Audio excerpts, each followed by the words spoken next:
Thank you, Kate. We welcome you to Montreal on this beautiful summer night for the first meeting of the season between the Winnipeg Blue Bombers and the Montreal Alouettes. These two teams finished first in their respective divisions, Lapo, a year ago, but things have changed, especially for the Alouettes. They just can't keep a quarterback healthy right now. They're on to number 4 tonight. James Morgan making his first CFL start. Came in last week, 211 yards, which is the most by a Montreal quarterback since 2022. 11th in Montreal history. Put the ball downfield, did some good things. I'm looking forward to watching him play tonight. Zach Collaros, 298 yards passing, and with 18 seconds left last week, he needed 2 plays, used his feet, threw a great ball to Dembski to get ready to kick the field goal for the win. Mike O'Shea in his 11th season as Winnipeg's head coach. Last week they improved to 5-4, a much closer finish against Ottawa than they would have liked after the Red Blacks rallied late. And for Jason Moss, the loss in Vancouver last week dropped the Alouettes to 5-5, still 2 points behind Hamilton for first in the East. They have lost 3 straight games. There is Michael Chris Ike, one of the returners back. Winnipeg won the toss. The other returner is Peyton Logan, making his Bomber debut. He had a leg injury in camp after signing a free agent deal, so he'll take the pressure off Trey Vavel, who's getting the start in the secondary for the Bombers and had been carrying the load in the return game so far this season. So Winnipeg wants the ball to start, and they will get it to Jose Maltos Diaz with the kickoff underway on a Thursday night in Montreal. It is the ex-Stampeder Peyton Logan on his first return as a Blue Bomber, and he gets it out about to the 38-yard line for Zach Collaros to come on. Got the victory last week against Ottawa, still 3-4 as a starter this year. And scoring's up for their football team. Last 3 games averaged 32 points per game compared to their last 3 the previous games before that, only 17. Biggest thing for Zach, got to eliminate the turnovers. Most turnovers in the Canadian Football League. The Bombers at -11 turnover margin. They've got to clean that up. Doesn't matter who's playing quarterback for Montreal, they got to protect the ball. His running back, Brady Oliveira, he fakes to him. Collaros looking to his right, and he throws it in first down to Jareth Stearns. A nice addition to the receiving core of the Bombers, the former Rough Rider with the catch. Big right tackle, Kendall Randolph, watching him all night because he's going to be against Isaac Ademi-Berglund. Going to keep an eye on him, see how he performs against Montreal's great defensive pass rusher. Nick Dembski, what can we say about him? Leading Canadian receiver in the CFL, 640 yards, one of the most versatile players in the Canadian Football League. You saw the offensive coordinator, Jason Hogan, got a CFL start with Montreal over a decade ago. He's from this city. A trip home, and there's a tackle there on the run by Brady Oliveira. Lual Uguak got him. Oliveira, last year's leading rusher, is 5th in the league right now coming into this game. Oliveira getting one of those early runs. Had to talk with him before. First touchdown of the season was last week. He says, I'm a late bloomer, man, but it's going to come in spurts for me. I feel it. Said he's going to get a bunch of touchdowns as he continues. Part of establishing the run is crucial to this Bombers football team and the success of number 20. Came in with 413 yards rushing in 7 games. Picked up 4 there, 2nd and 6. Collaros steps up, and he dumps it off, intended for Carrick Wheatfall, still shy of the first down, but it falls incomplete, and that's it. The punting unit will come on with Jamish and Sheehan to kick it away for Winnipeg. Zach climbed the pocket, good zone coverage, trying to find one of his underneath crossing routes, just misses on the throw a little bit on the underneath to Carrick Wheatfall. Good stop by the Alouettes to start the game. Giving up 1 first down.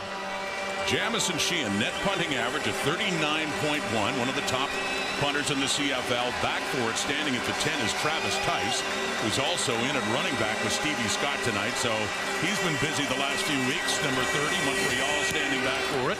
The punt by the Aussie Sheehan, and Tice taking it there right at his 10. Finds a little seam and pushes it up to about the 24. James Morgan from Green Bay, Wisconsin. How could he not like football? In his blood, comes in now for his first CFL start. Came on for the injured Caleb Evans last week in Vancouver. Jason Moss said the players are so impressed with his James Morgan's ability to understand the systems and the offense. Even in training camp, he was taking all the young receivers. They're walking through their football plays. And this is a guy who, you know, for 10 weeks didn't get a rep at all and was able to go out and perform last week and hit some shots downfield, hit some underneath stuff. So the players have a lot of faith in him because of his preparation throughout the course of the last 12 weeks. And he's handing off to Travis Tice on that first down play. And he gets pushed back after picking up a couple of yards. Devin Adams in on the tackle along with Kyrie Wilson. Danny Vetrinelli looks better every time. He improves every week. Second-year player from the University of North Dakota. As an American playing on an inside spot. And Tyler Snead. I expect this guy to get a lot of touches tonight. 4th in the CFL in catches and yardage. Been a very good, versatile player for this Montreal Alouettes team. A lot of short passes in the screen game from James Morgan probably to Tyler Snead. You see Anthony Calvillo there, offensive coordinator, helping design a game plan for the young quarterback. Tice gained 6, furthest advancement, 2nd and 4. And Morgan throws intended for Tice out of his hands and nearly into the hands of Kyrie Wilson at the 35. As it is, it's incomplete, and it's a 2-and-out with Montreal coming on to punt it away. A little bit of Tice goes in and breaks back out, trying to get Kyrie Wilson in a situation where he's running in and then back out just a little bit behind him, and he can't make that catch. Trying to get the one-on-one scenario, linebacker versus running back. Almost picked off there. And Trey Vavel mentioning getting a break on the kickoff returns with Peyton Logan. Vavel is back. They're appearing on defense for the punt return from Joseph Zima, leading the way in net punting average in the Canadian Football League. And coming in on that shorter punt, Alouettes trying to avoid the no yards as it hops at the 46, a 34-yard punt, that's all. So Collaros and Winnipeg coming into this game at 5-4. Get the ball again here Thursday night in Montreal.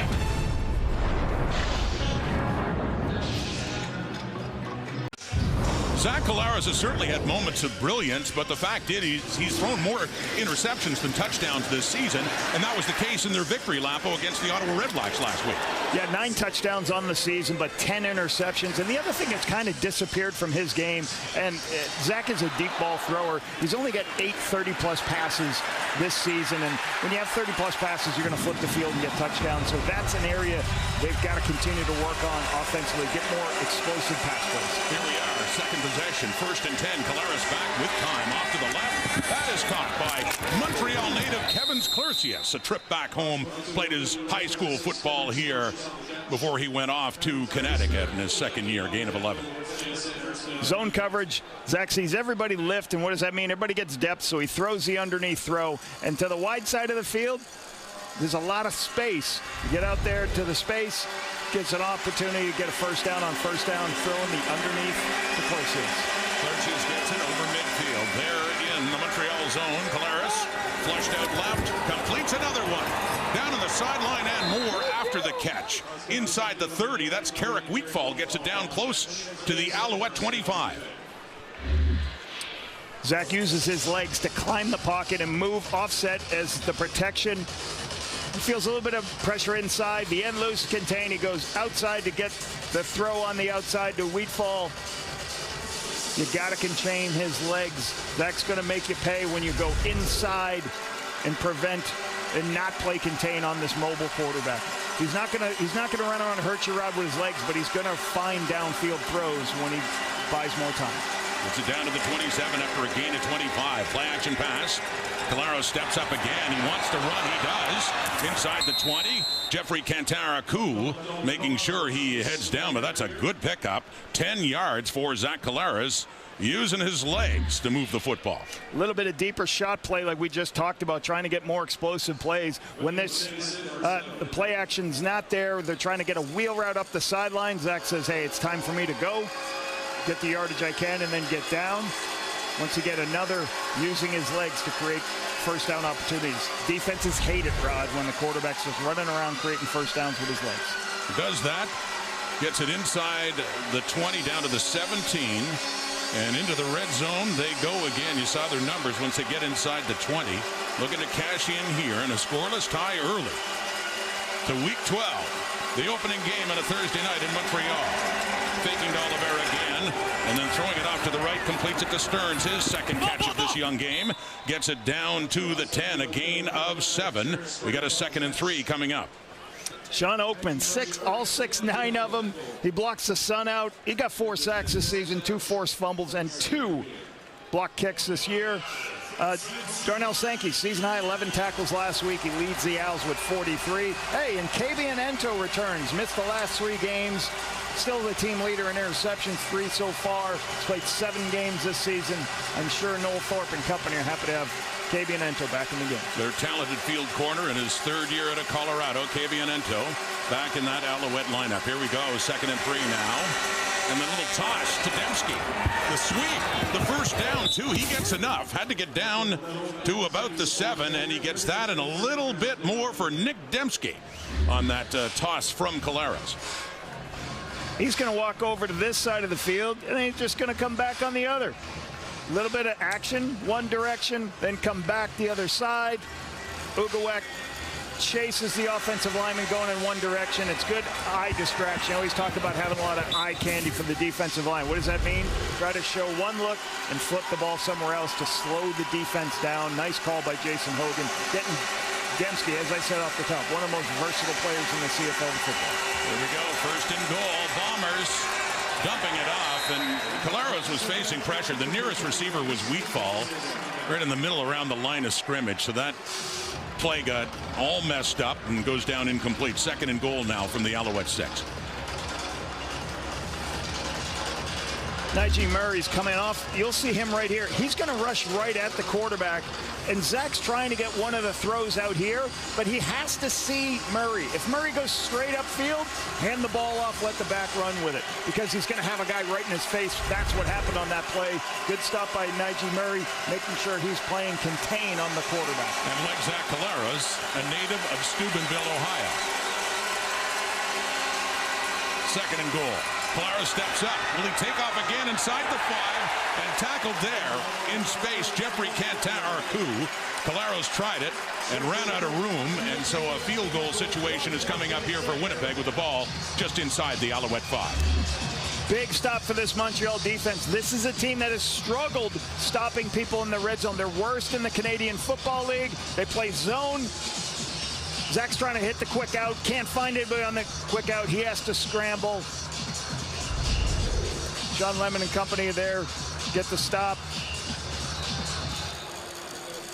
Good stop by the defense of the Owls. Little chip shot for Sergio Castillo compared to what we're used to with him. Those long kicks. This is a short one here. About the 13, pops it through. Another one for Castillo's. Only 3 misses on the year. That's 25 of 28 for the veteran Bomber kicker to put the opening points on the board. Well, the Bombers were close to the end zone. Not close enough. The drive ended right there. Jeffrey Cantin-Arcou stopping Collaros.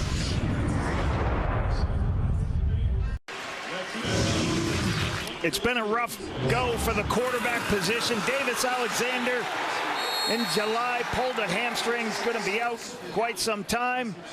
McLeod Bethel Thompson on this pick 6 a couple of weeks ago hurts his elbow. And Caleb Evans last week early in the game.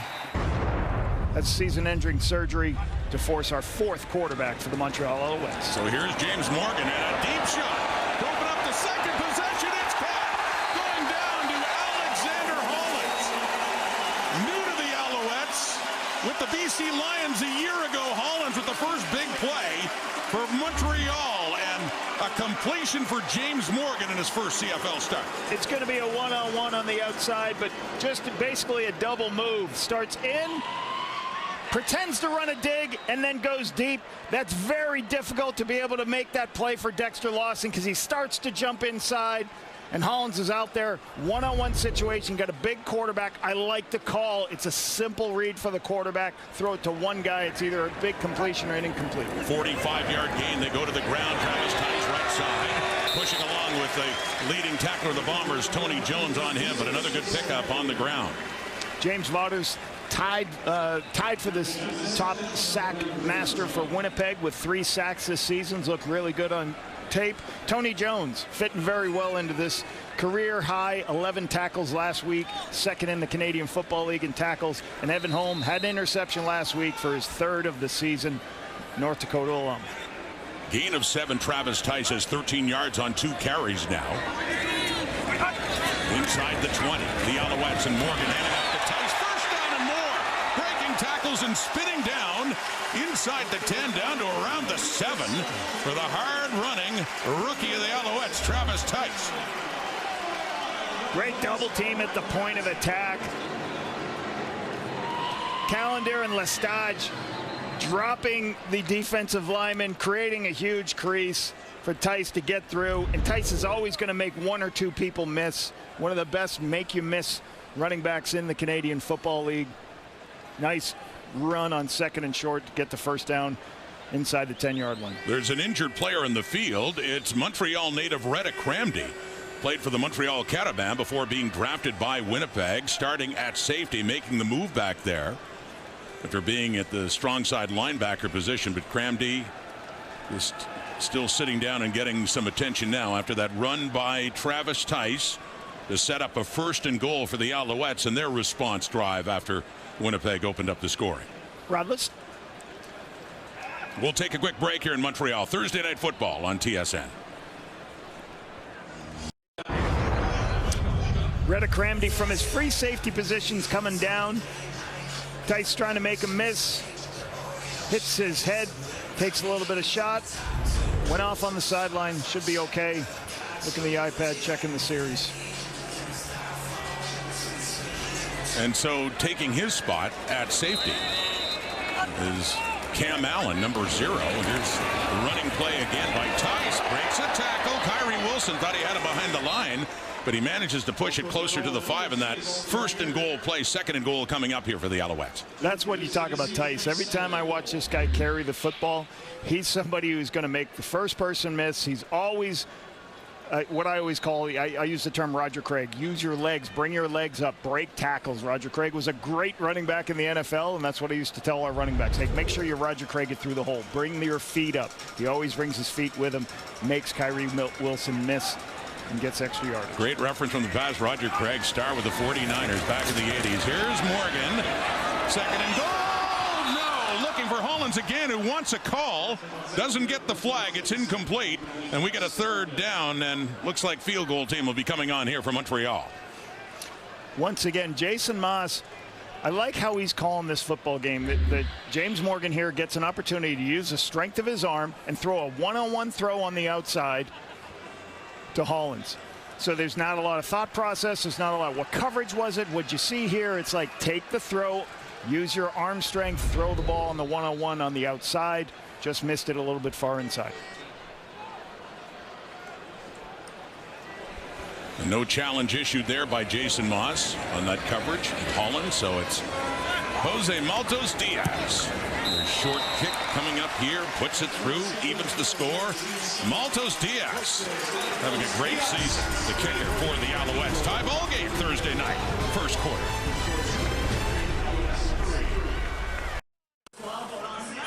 There's James Morgan right in behind Hakeem Harris there in his first CFL start. As mentioned, he's from Green Bay, so Jay, I wonder what quarterbacks he liked growing up. Let's say hello to Matthew Chinetti. Well, if you're growing up in the shadow of Lambeau Field, of course, Brett Favre and Aaron Rodgers are going to be your guys, even though James Morgan, of course, isn't going to go ahead and say one or the other.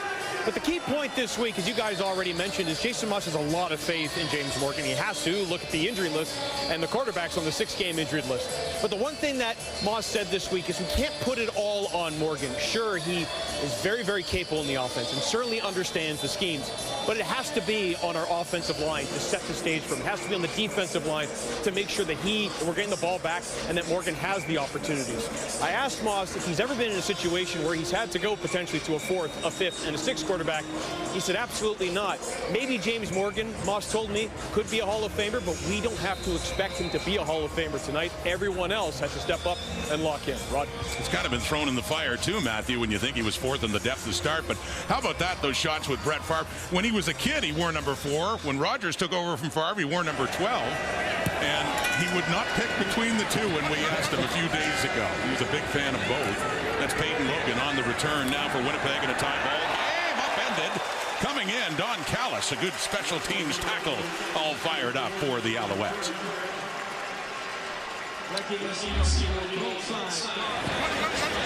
Peyton Logan drawing the start to be able to help out. He may do some punt returning today. We'll see what happens. You know, you got Trey Babel who's starting at defense and doing punt returns. He's done such a great job punt returns, but it's good to have Peyton Logan, a veteran returner, to help you if you need to take some pressure off your starting corner. And Callis, in his third game with the Alouettes, is on the practice roster, activated into that secondary, and quickly that toss to Logan.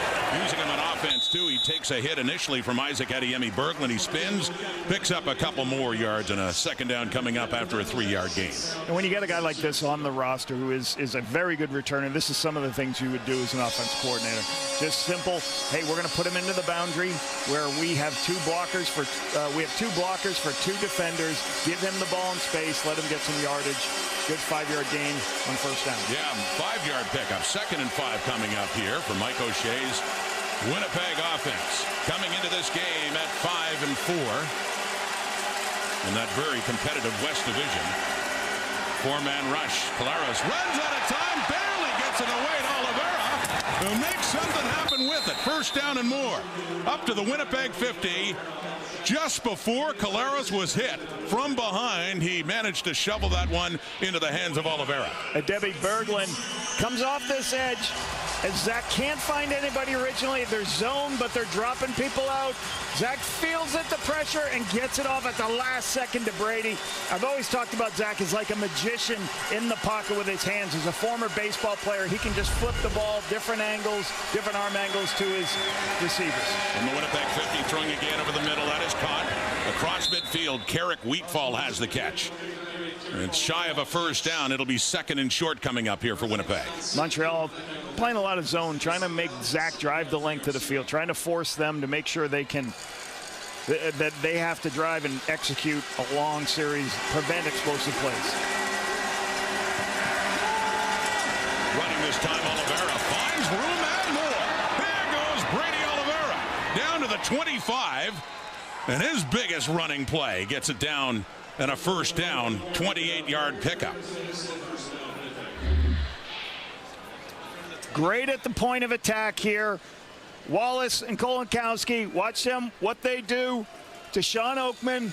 Gets Brady an opportunity to get on the outside on the draw play. Get the defenders coming upfield, hand it off on a draw play, slow the pass rush down. Nice call. 2 carries, 32 yards, Oliveira. Sneaks out of the backfield. Collaros goes to the right and slides. Not much doing, down to about the 22 on that first down play. You can see a little bit of a Montreal's thought process. They got a lot of people at the line of scrimmage. They're trying to confuse Zach and not let him see. Hard part with veteran quarterbacks, they know where to go with the ball if you show those pre-snap looks. Noel Thorpe here is showing, hey, I'm going to try to disguise it as long as I can, and when the ball's snapped, I'm going to show you a different look. That's happened 3 times in the course of this first quarter, forcing Zach to pull the ball down and run. This is the Bombers' 3rd possession of the game. The last time out, they got it all the way down inside the Montreal 5 before they settled for a field goal. On the move again on a second down. That's to Oliveira. And the run after that catch, and a flag comes out as well. Tyrell Richards, Tyrese Beverette involved on the tackle down in what would be another first down for Winnipeg.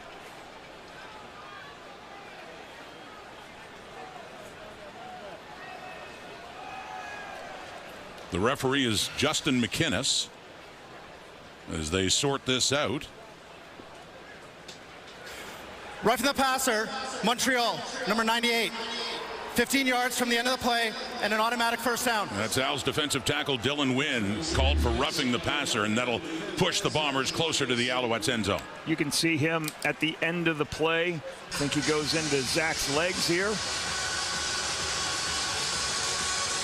Or they're going to say that's, I guess they think that's a late hit because he didn't go for the legs. Usually when the quarterback's in the stance, you cannot hit him below the knees, but that did not look super late to me, Rod, but the penalty gets them down to the 2 and a first and goal. Winnipeg faking to Oliveira. To the right, touchdown, Nick Dembski. He leads Winnipeg in touchdowns this season. That is his 6th. And another catch for Nick Dembski, who's now done it in 81 straight games. Put 6 on the board for the Bombers.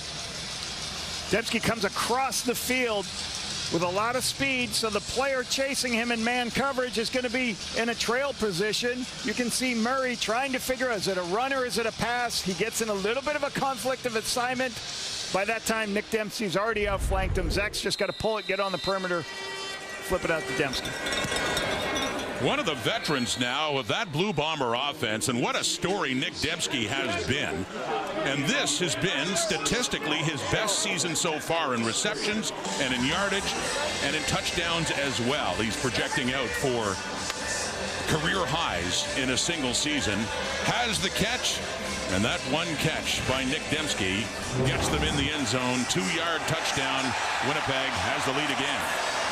Smart quarterbacking, throwing the checkdowns when they're there. Get the underneath throws. Let your playmakers make the plays. Biggest play of this drive, the draw play on 2nd and 3. Get you into the red zone. Once again, Zach using his legs, getting the ball on the perimeter for the nice touchdown to Dembski. 400th catch for Nick. Puts him in pretty good company. Clarence Denmark, Terrence Edwards, Milt Stegall. Those are some all-time greats. And look at James Murphy and Joe Popolowski. Outstanding group. Yeah, 400. You see that guy Stegall at the top?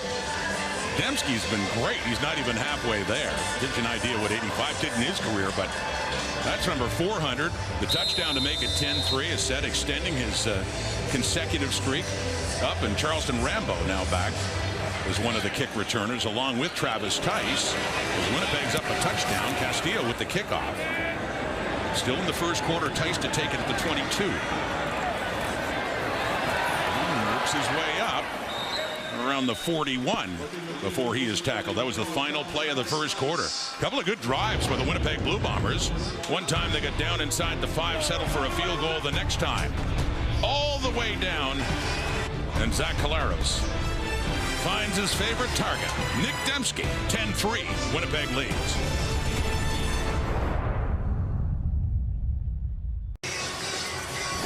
Through one quarter here in Montreal, the Winnipeg Blue Bombers lead the Alouettes 10-3. As you look at those numbers, impressive work on a couple of drives by Zach Collaros and company to move the football. One of the things you notice about here in Montreal especially, the face paint.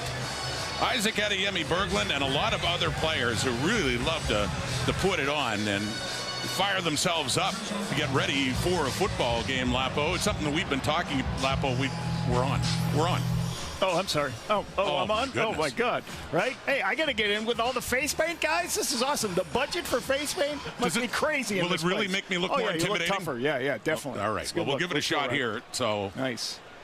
Excellent. Okay. I don't have a mirror or anything like that. So it's a good look for you. Use the camera. That's good. Go under the eyes. I remember a time when it was just strictly under the eyes, just because of glare. And now look what it's turned into. So it's Stevie Scott, the running back for the Alouettes, now in a 10-3 hole to start the second quarter with the football. This stuff does wash off, right? I hope so. That'll be good. Okay.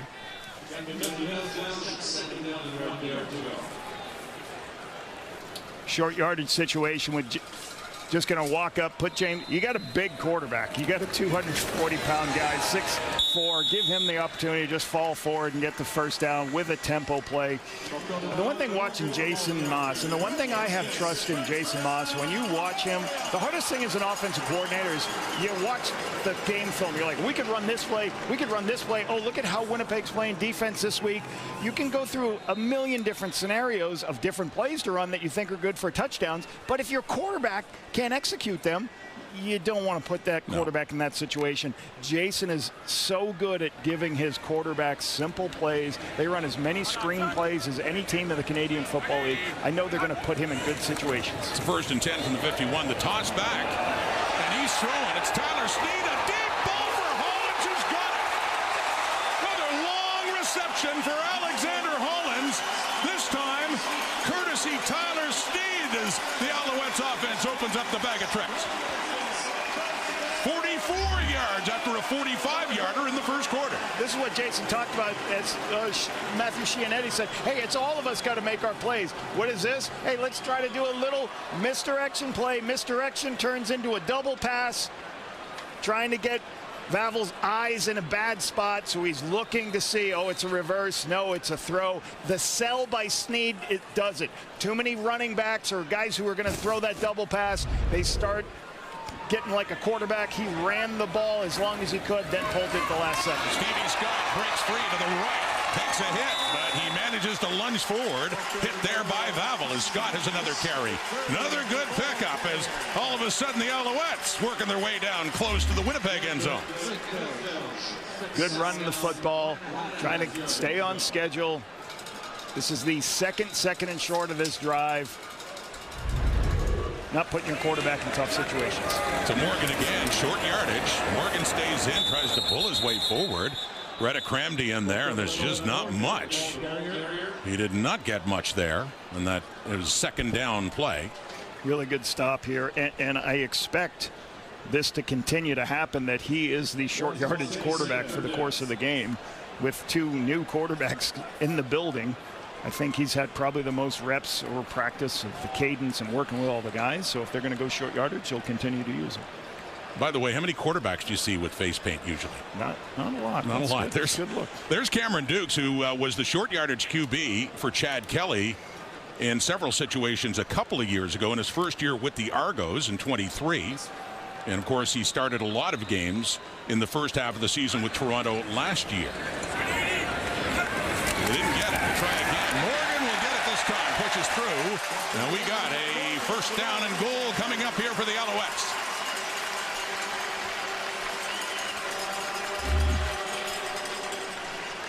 Great surge up front. That's what this play needs. You need a surge from your O-line. And if you see it right from the start, Jamar McGloster got lower, got more physical, created the space to get that first down and create their first and goal from the 4-yard line. Right back comes Montreal.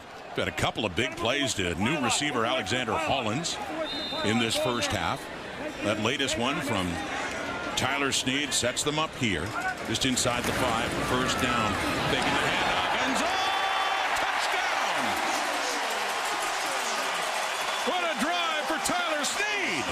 Throws a long pass, and then he catches one for another touchdown for Sneed. And the first one as a starter for James Morgan. He threw one in relief last week in Vancouver. Why this works is because Retta Crandy is right there. That's your free safety. So if he's up to stop the run, you can throw behind him. And there's no help. Looks like a run play. It's probably a pass attached to that run. And they say, hey, if the free safety's deep, hand the ball off. If he's got depth, you've got a one-on-one. It's too difficult for the halfbacks to be able to cover that much space. Nice throw by James Morgan. That's the third touchdown catch of the season for their leading receiver, Tyler Sneed. With this point after try by Jose Maltos Diaz, makes it a tie game again, capping off a 7-play, 70-yard drive. Tyler Sneed completed a 44-yard pass to Alex Hollins, and then he's on the receiving end there. Davis Alexander's loving it. 10-10 tie.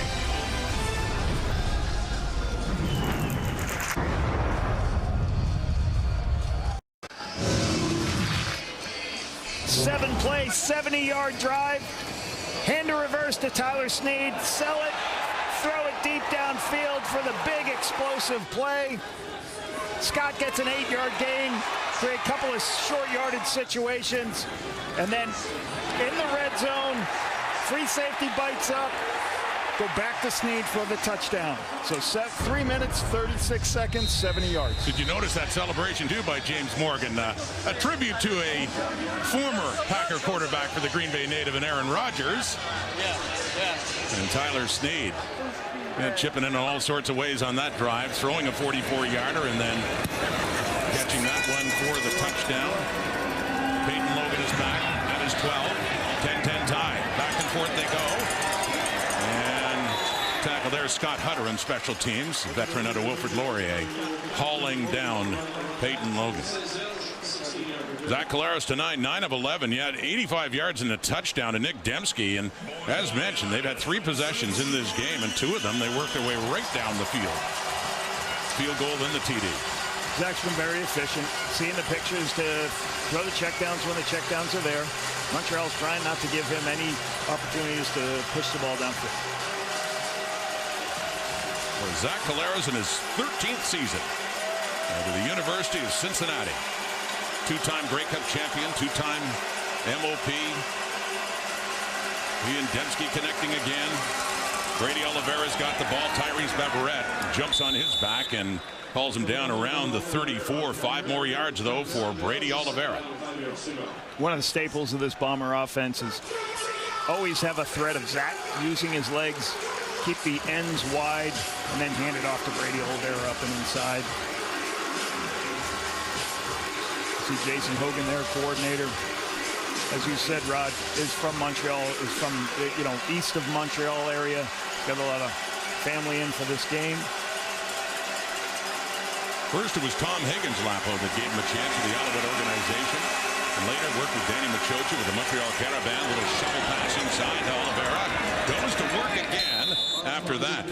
The yardage after that catch, and works his way up for a first down, 8 more yards. Najee Murray on the tackle.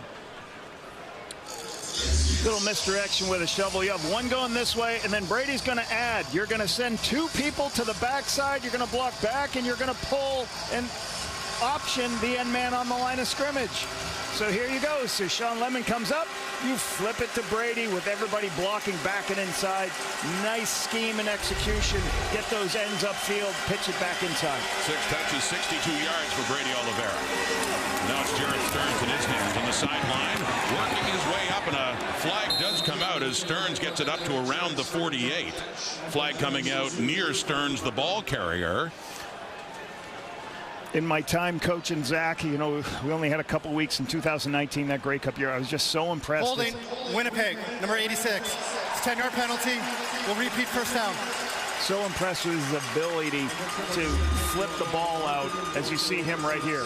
He's getting the ball on the perimeter because I got an opportunity to get Jared Stearns the ball on the perimeter. You'll see right there, Kevin Clercius with the hold that backs him up there.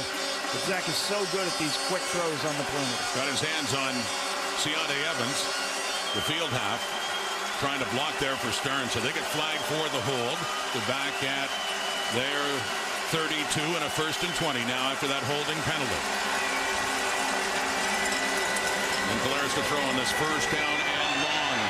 Pressure, and he dishes it off to Oliveira again to get out of that pressure, who gets it up to about the 43. So they get that penalty yardage back. It'll be a 2nd and long coming up.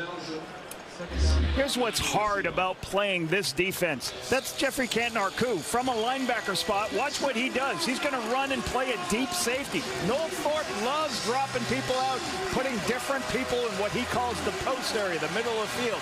So Zach's trying to figure out what's the coverage, what it is. Now, Montreal's like, okay, great. You can dump it down to Brady all day. We're going to rally up and make tackles. But the ability of this defense to show multiple looks is what makes it hard to play against. 2nd down and long. Collaros gets flushed out by a blitzing Tyrese Beverette. Gets rid of it, and it is caught too. Nip Dembski has it. Another catch for Dembski. Already extended his consecutive streak with a touchdown catch, and this one gets it inside the Alouette 50, a gain of 17 yards. When you're a defender, if you're going to rush the quarterback, you cannot break contain. You cannot lose contain. Zach's difficult. Beverette's coming off. He loses contain. Now Zach's on the move. He finds Dembski. Dembski goes into his scramble rules for the catch. Great play by the legs of Zach Collaros. Here come the Bombers now. The Montreal 48. Collaros pressure coming again to Dembski again. He gets tackled shy of the 40. It's Arthur Hamlin, the safety there, along with Cabianento down around the Montreal 41. Nice quick throw by Zach, getting the ball outside into the pressure. Get the ball out to Dembski. We're going tempo here on 2nd and short. 2nd time on trying to get a quick run. And they go backwards though, Lapo, after the fake to Oliveira. Collaros kept the ball. Isaac Adiemi Berglund and Najee Murray were in there as Noel Thorpe was bringing the heat again, and that was on a 2nd and 2 play. Now it's a 3rd and about 9. So Zach takes this. He's definitely pulling it. Can't find anybody here. Demi Berglund's more upfield, forces him back. And then the pressure from the front side shows up. There was a free rusher off the front side. Looked like Tyrell Richards got to him. So forces this long. Right, this could have put you in punt. You know, that's going to put you in a position you got to punt. They were possibly in field goal range, so difficult sack to take. Takes you maybe 3 points off the board. The sack for Murray on a quarterback he grew up watching back in his hometown, as mentioned, in Steubenville, Ohio. Punting situation. Jamison Shinn inside his 50 now. The Bombers drive stalls the Alouettes to get the ball back deep in their zone as Tice watches it. And it sails out of bounds, has to go out of bounds in the air inside the 10 or the 15, and it looks like it does. On this beautiful night in Montreal, we'll be back. Welcome back to Montreal, and as the Larry O'Brien Trophy makes another trip to another CFL city, here is Lou Getz-Dort, the pride of Montreal, raising the NBA championship, just like, say, Gilgeous-Alexander did a few weeks ago in Hamilton. A wonderful opportunity for a Haitian Canadian to embrace his community. And Rod, the response here from Montreal was a lot of love back to an NBA champion. From Montreal, Lou Dort, Matthew, that's awesome, as it was for SGA when he was in Hamilton a few weeks ago. And yeah, that Larry O'Brien Trophy is certainly making its rounds in Canadian CFL cities. Lou Dort bringing it to Montreal, and great applause and appreciation from the fans here. It's Travis Tice, the ball carrier in this 10-10 tie. Montreal football under about 6 minutes to go. 6:06 on the clock until halftime. Sure would have. I think Montreal tried to play the football before, tried to run a play before the play was clocked in, so they're going to restart it. And the clock started now. Long way to go. So good start. You know, you didn't get the points you want, but you pinned Montreal in. 90 to 100-yard drives do not get a lot of touchdowns in this league. So here we go, 1st and 10. Morgan, and that one goes high on Sneed. Those two connected a few moments ago for a touchdown that led to the tie ball game. 2nd down and 10 coming up. Elite company indeed for receiving yards this season. You look at Sneed. Understandably, a lot of talk about those three to the left in Hatcher and Coxie and Lawler, but Tyler Sneed leading the way among receivers for the Alouettes. He's having a great year. Yeah, and Sneed doing it from that slot position that, you know, he moves all the way around within this system, but a lot of times he is the boundary number 2 receiver. Should be one of your smartest, fastest guys. James Morgan's chucking it deep, and he wants Rambo or Sneed in the area. It's intercepted. Winnipeg. Evan Holm has himself another pick as he got hit while he was throwing the football. And Holm was waiting for that. 4th interception of the season, leading the Bombers in that department for Evan Holm in his 4th year out of North Dakota. It looks like off the edge, Jay Pearson is going to get a piece of this play. Just got a bit, and Morgan is picked off. Winnipeg football.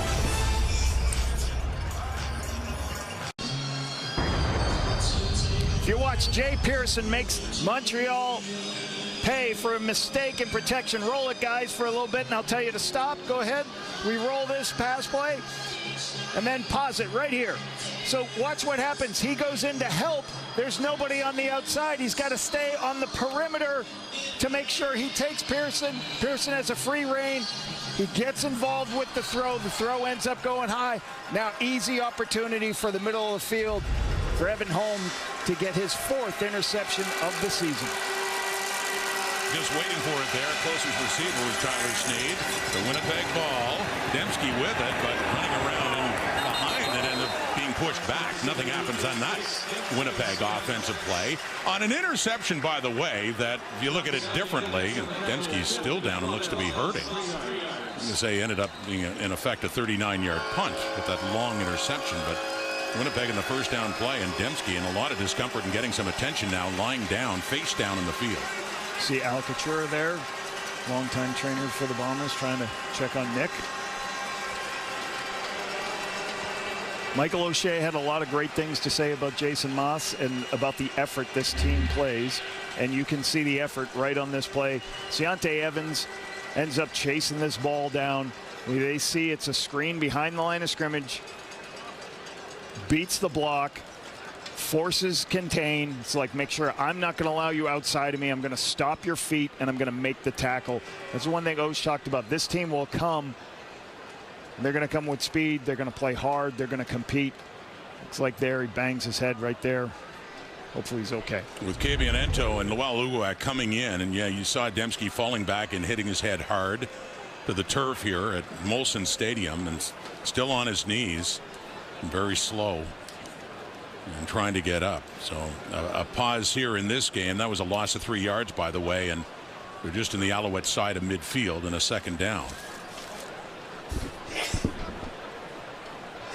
Nick Dembski, who came over to the Bombers after the Riders had drafted him, came over in 2018. Their offensive coordinator at the time was Paul Lapalisse, and you moved him around. You saw great potential in him in other departments, in other areas, and getting him more involved in the running game too.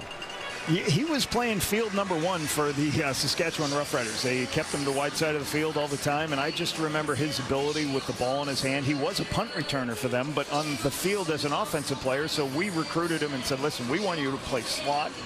I'm going to utilize you on speed sweeps. I'm going to put you in the backfield. I had him playing quarterback at times and ran quarterback runs with him just because he was so versatile. And he was a fun toy as an offensive coordinator for 2 years to try to create schemes for him each week between him and Andrew Harris and some of the other guys we had. And it really helped his career take off. Buck Pierce followed you, and now Jason Hogan is the offensive coordinator. So he's out. And that is caught to first down. Caleros hits Carrick Wheatfall. And their biggest offensive play down to the 20 of the Alouettes very quickly. Winnipeg took over, and on that second down play, 32 yards, here they come again. Here's what you call a leveled throw. He's going to go.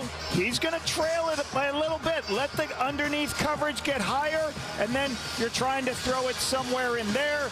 You can see it in real time. You just got to beat this throw over the Will linebacker, and the corner's trying to get in there to make the play.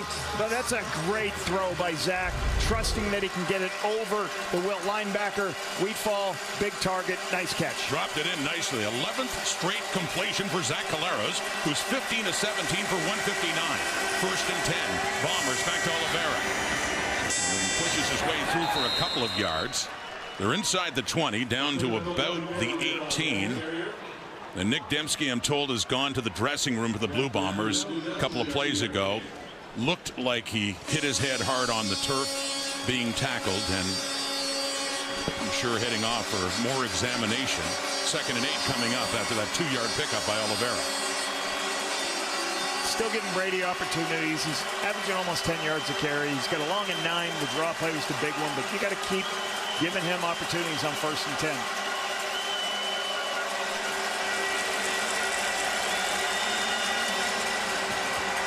Second and 8. Caught by Clercius, shy of the first down, and then pushed back by Lorenzo Burns. 3rd down coming up. Just under 3 minutes to go. 3-minute warning is given.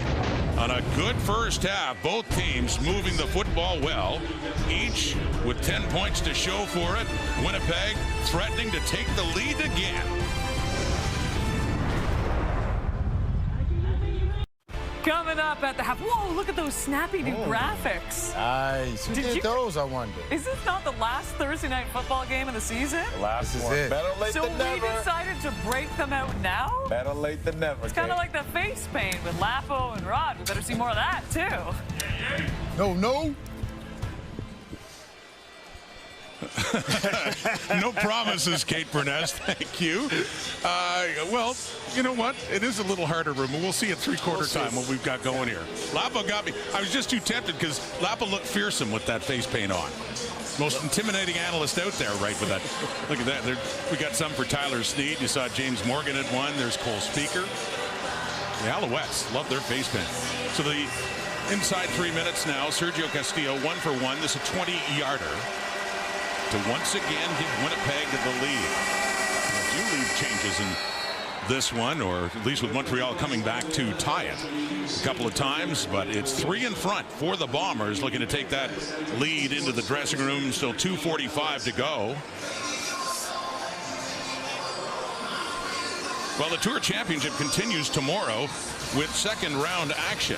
Getting down to the final, let's see, about 30 golfers still in it. Coverage getting underway 11:15 a.m. Eastern, 8:15 a.m. Pacific on TSN+. Nick Taylor still in that elite group in the Tour Championship. Corey Connors as well, the Canadian golfers. You can watch that on TSN+. Tomorrow, it's the start of Week 12 in the CFL on TSN tonight.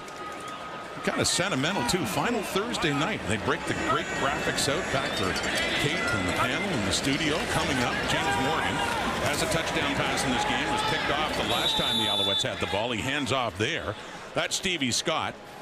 Getting more time at running back, Travis Tyson. The kick returns. And Sean Thomas Erlington, by the way, they initially had 3 on the depth chart, but Thomas Erlington, injured in a game-time decision, was scratched from the lineup. So look for more of Stevie Scott, number 8, in this game, as the Alouettes try to establish a running game in this one, too. There's Sean Thomas Erlington, the Montreal native, enjoying his time back home, but out of the lineup tonight, one of several injured Alouettes. 2nd and 9, and off to the right, it's Charleston Rambo. Just beyond the 40, Michael Griffin is right on him. Not enough for a first down. Joseph Zima will be heading back on. Good stop. Kyrie Wilson on the run play, and Michael Griffin on the pass play out to the flat. Sometimes more difficult to make that tackle in space than you think. There's a lot of space out there. Griffin's right there to take down Rambo. Good 2 and out. Give the ball back for the Bombers. The Bombers now need to take all this time away. I used to call this squirrel. You're going to squirrel away all the time to give Montreal no possessions, Rod, but they want to finish with a touchdown. Heading down to about 2 minutes to go until halftime. Plenty of time, especially the way Collaros on that offense has been moving the football. They did lose Nick Dembski. We haven't heard for how long. He headed to the dressing room. But still, Winnipeg's offense has had some things going on tonight. There's Trey Babel on the punt return. And nice special teams tackle there by Tyrell Richards. So Collaros coming back on. 16 of 18, 166 yards. Another look at the special teams coverage there by Richards and the Alouettes. Beverett, too. Richards is tied in the Canadian Football League for first with 15 special teams tackles. He's tied with Alexander Gagne. Very, very good special team. They have 2 great special teams players on this football team, both tied for first in the Canadian Football League. Richards, a great player out of Syracuse. Drafted a couple years ago to this organization. So mentioning Collaros, 12 straight completions and 16 of 18. Late first half on the ground. And Oliveira pushing his way up closer to the 35. Oliveira, his 5th carry. He also has 4 receptions for 36 yards.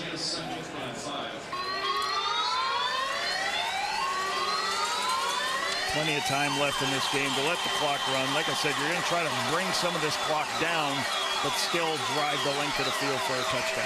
He gained 5 there, Lapo. He has 5 carries for 44 yards, so just about 9 yards a carry for Brady Oliveira. And not to mention, we said the 36, so 90 total yards of offense for Brady Oliveira in this first half. And he's adding to it now. On the ground, head down, and running hard as Oliveira does for another Winnipeg first down. Still 1:17 on the clock and another 11-yard pickup. Always like some of these calls, especially when you're facing a defense from Noel Thorpe that's showing you all different types of pictures, all different types of coverages, people dropping off. Call a nice, simple zone read play, your base play that everybody in your system knows. Block it up, give it to Brady on 2nd and 5.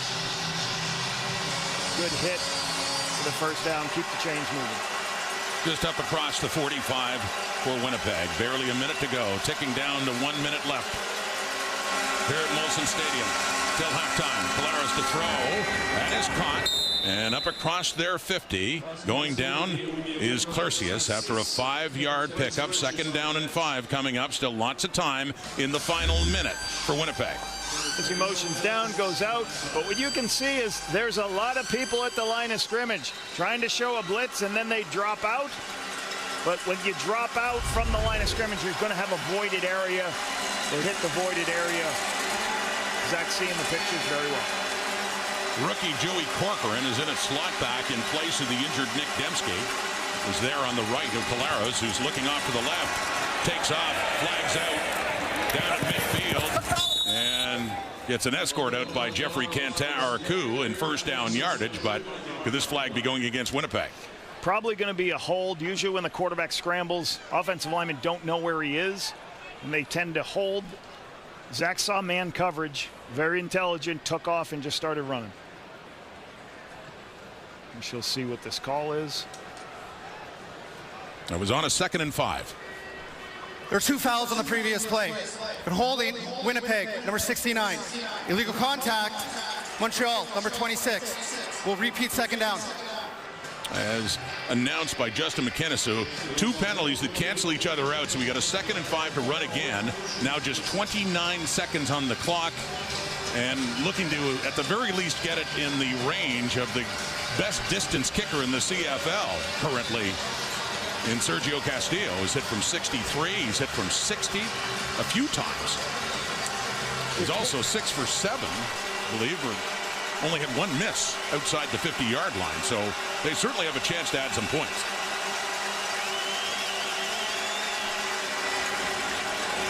Polaris underneath Oliveira, first down, and puts his head down to get it inside the Montreal 50. So certainly inside the range of Castillo now, but still 23 seconds to go. Yeah, Zach will call plays at the line of scrimmage right now.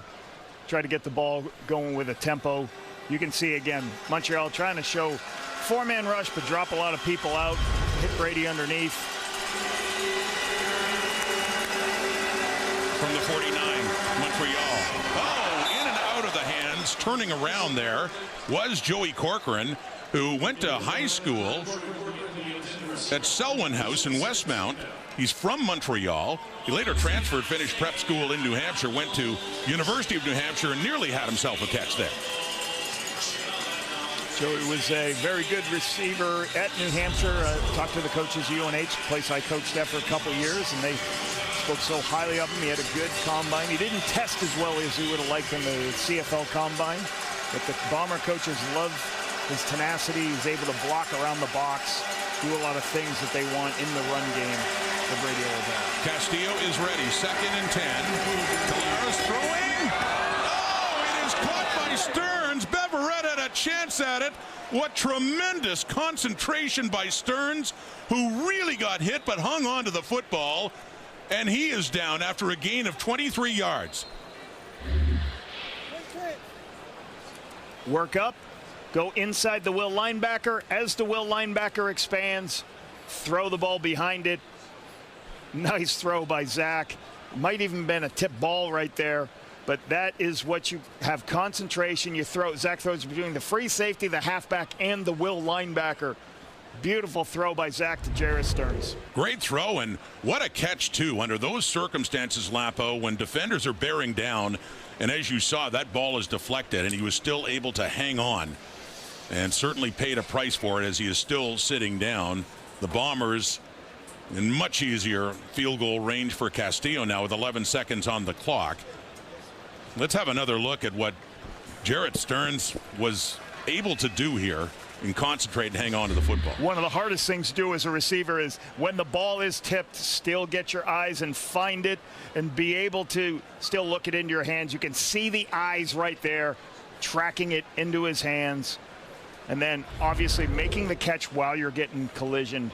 Great play by Jared Stearns. And it was Arthur Hamlin, the safety for the Alouettes, coming in and applying the hit. There he is, 33. Second receiver injured in this first half for Winnipeg. Nick Dembski as well. Kate, Enoch, and Milton. And they'll have a lot of thoughts on this game coming up. Set up what's next, too, in week 12. But it's Stearns that's heading off the field now under his own steam, but looks like an upper body issue around the right shoulder area for him, where he took that contact from Arthur Hamlin after a terrific catch. 11 seconds left here. Now it's as this clock, so you can see running down.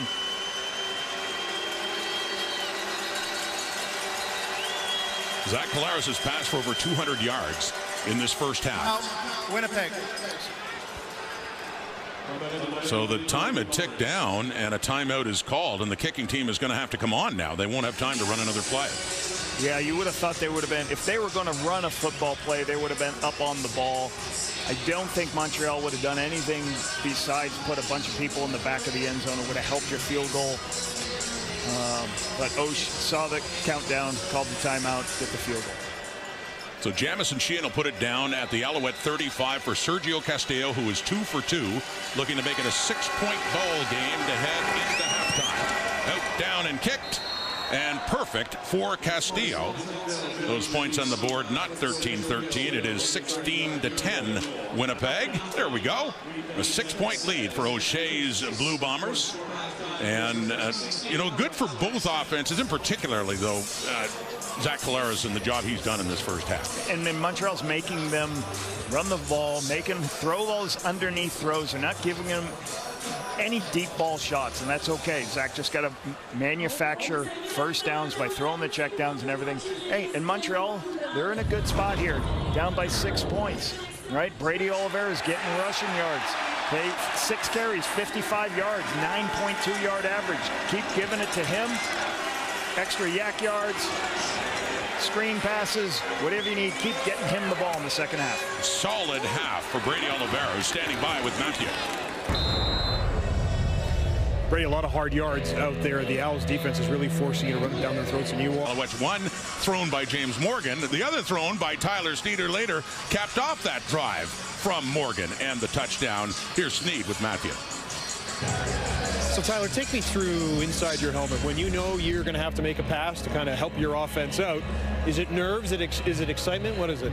Excitement. I get excited when they let me go out there and throw the ball. You know, it's just something that I've kind of always done throughout my career, and I'm glad they got plays in that allowed me to go out there and do it. In terms of that, everyone's going to have to contribute tonight to help James Morgan. What was the message in the locker room knowing that has to continue in the second half? Just focus each play and every play, and then come out here and do what we know how to do. And I think it'll put us ourselves in a good position to win. Appreciate this. Thank you. Appreciate it. Thank you, guys.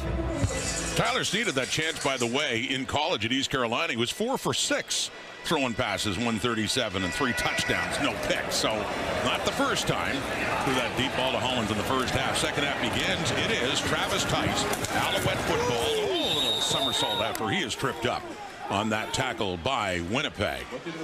James Morgan, 3 for 7, 51 yards, 1 touchdown. He had 1 picked off, 2 throwing from his end zone, Lapo, just as he was being hit. Yeah, and I don't know if that's I think he had a good position. He knew where he was going to throw the football. He just got hit as he was going off. They're in this football game. It's 16-10. You're at home. Continue to run the football. Give him some easy throws. Get the ball to your playmakers and just keep playing good defense like Montreal has. They're forcing. I know the Bombers are staying on the field. They've done a good job staying on the field, but you're in this game. Just you got a half of football. Go keep executing. It's Davis Alexander, their #1 quarterback, who was injured several weeks ago, standing beside Jason Moss. So throwing on that hitch, it is Cole Speaker. He has a catch. He gets it up to the Alouette 32. Speaker getting involved now, and a second down coming up. And that's what you're talking about. Get the ball in your hands of your playmakers on 1st and 10. The quarterback doesn't have to read anything on this rod. He can just throw to the softness of the defense. Get a couple blocks on the perimeter. Put yourself in 2nd and short for a good run game. Alouette's second leading receiver, Cole Speaker, with his first catch for 8 yards. It's a 2nd and 2 now. Starting the second half here in Montreal. 16-10. Bombers lead. On the ground, it's Tice. Needs 2 yards for the first down, and he gets awfully close to that. Works his way up close to the 34. This is probably the 3rd time you've seen Montreal in a position where they're in a 2nd and 1 to 2 yards. Well, that's good production for a young quarterback. It's good calls by Jason to make sure that, hey, we're not putting our quarterback in a 2nd and 7 to 10, 2nd and extra situation. Allow him to stay ahead of the sticks.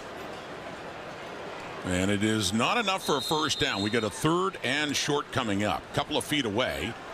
Some heavy artillery coming in now for the Alouettes. Dylan Wynn coming in there with Jesse Gibbon. It's Morgan on short yardage, and he does does advance. Reddick Cranby trying to haul him back, but if they go by furthest advancement had to get to the 34, that should be enough for a first down. Little lunge at the end, I think, got it. Big 240-pound guy. Just keep moving your feet. Going right at Jamar McGloster for the first. It is just across the 34, just shy of the 35. 1st and 10 now for James Morgan and the Alouettes. Morgan from Green Bay, Wisconsin. We talked about that in the first half. His first CFL start. He came off the bench in the first quarter last week in Vancouver when Caleb Evans, the 3rd stringer, got injured. Ended up 20 of 33 for 211 yards, a touchdown and a pick. And throwing here, open receiver too. It's Alexander Hollins. This is his 4th game as a member of the Alouettes and easily his best. Had a 45-yard reception from Morgan in the first half and later a 44-yarder from Sneed. That's what you're trying to get from a little route concept. This is called the bite route, where you're going to start to run a corner route and then come back to the quarterback. James Morgan uses his big arm, throws it on the perimeter. This is a really good throw. And you think about James Morgan, let's talk about this. Like, the hardest part for a young quarterback is they never get any reps. So, you know, it's hard to make these throws when you hardly ever get opportunities to throw the football. You only simulate the passes over the course of practice. Really good by him making that play. Okay, and that's Tice on the carry and the first down. That had been a pickup of 21, by the way, for Hollins, who's over 100 on the game, and got a second down coming up here after that carry by Travis Tice. And all the quarterbacks in the Canadian Football League, most coaches are going to have their backup quarterback stand behind the starting quarterback in practice, and they're going to simulate their feet, their eyes when you do all the plays during practice. You see Davis Alexander's probably doing that now in practice, but that is not game speed. You're back there, you're not getting a pass rush. So for young quarterbacks to execute high-level plays, that's what they need to do. Here's Morgan now, and throwing and completing it to Tice. He breaks free. What a great second effort by Travis Tice to pick up the Alouettes' first down. I talked about this guy being one of the best make-you-miss players in the Canadian Football League since his first preseason game. Effort, effort, effort plays. I am not going to go down. You are not going to tackle me. I'm going to run it and take care of business. We got short yardage now in that pickup. Not a first down. He got awfully close, breaking that tackle from Kyrie Wilson. Travis Tice, no quit in his game. 3rd and 1 at the Winnipeg 46 now. Looks like the replay center has moved the spot of the ball. It'll be first down, Montreal. Well, I was right the first time, calling it a first down. I was wondering about that. The replay center was with you. So the replay center is going to take a look at this. Before the plays run, they're going to make sure, hey, no, actually, they're going to help the officials on the field and tell you where the ball was located. It's hard to realize where the spot was. They found the reach, and they said it was first down. Well, he was reaching about the same time his left foot did go out of bounds, but bottom line, at the 45, it is a first down for the Alouettes now. Morgan quickly and knocked down. Gee, I wonder who that was. When you got number 5 in the vicinity, how many times has Willie Jefferson done that? You have to have an answer for Willie Jefferson when you're throwing the ball, what's called quick game, early out. You have to engage right now. Either you're going to cut him or you're to get his hands down. Cut means diving at his legs, or you've got to put your hands on, because he is going to see that. He's going to see the quarterback getting ready to throw, and he's going to throw his big paws up and knock that ball. Another knockdown for the great Willie Jefferson. Morgan has time. Looking to the left and going down and catching it right at the 30. That is Hollins again. Having himself a night. Another first down here for the Alouettes. 15 more yards for number 15. Those two guys right there, let's go ahead and watch what they do as you release it. He's going to go up, and it's a one-on-one situation. I'm going to run up, and then I'm going to run to the sideline on the comeback. Nice throw and catch. Hollins is being the favorite receiver, James Morgan, tonight. I'll say 125 yards receiving. No other receivers in double digits for the Alouettes. And he couldn't catch that one, though. Another one of those quick ones to the right, and he reached back for it but couldn't come down with it. 2nd down and 10. Quick screen pass to get out there. But, you know, I get back to this. This is probably the third time I say it, is simple throws. We have not thrown the ball over them. There's only one throw over the middle of the field this whole game. It's always on the perimeter, on the one-on-ones, on the corners for James Morgan, utilizing the strength of his arm and just trying to make easy pictures for James Morgan from Jason Moss. 10th play of the drive. Alouettes have something going now. Down to the 30 of Winnipeg. Early here in this second half, Morgan took his time. It was in behind Tice, though. And a third down now coming up. And it looks like Maltos Diaz will be coming on to see if they can chip into this Winnipeg lead. Nice drive here. Putting yourself in field goal range. A little bit of zone from the Bombers. Trying to hit the ball in the deep middle. Can't find it. Goes to his check down. Just misses Tice. Maltos Diaz, 1 for 1 from 13.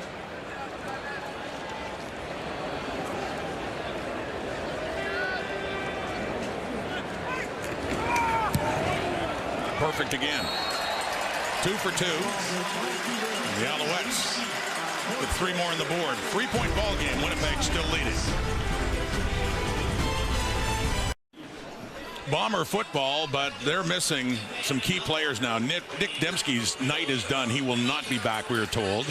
It looked like an upper body head injury in the first half, and Jarrett Stearns made a great catch as a right shoulder injury after the hit he took, and there is Stearns, and his night is done as well. So 2 keys for Zach Collaros and the Winnipeg offense are done for the evening. Bomber football still with a 3-point lead. Will toss inside there to Peyton Logan. Will be using him more in his debut with Winnipeg. After being hurt in training camp, finally gets to put on the Bomber blue and gold and has himself that pickup on first down. This is a misdirection play. You pull 2 offensive linemen to get everybody's eyes distracted this way, but then you bring the receiver on the other side, Peyton Logan. This is a misdirection run. Flip it to him. Brady Oliveira's to block. Again, this is just a punt return. Just get your return of the ball in space. Good design for a guy you're going to have to get some touches as this game goes on. Had some time at running back with Calgary, primarily a kick returner with the Stampeders, and coming over to Winnipeg in free agency. So up at the 45, Collaros. Second down, flag out, under pressure, and down he goes. He is wrapped up by the CFL's sacks leader, Isaac Adeyemi Berglund, picking up his 8th sack of the season. As mentioned, the flags coming out before Collaros was taken down. I think Joey Corcoran was offside, so this is probably going to be declined here. It's a little bit off on the cadence.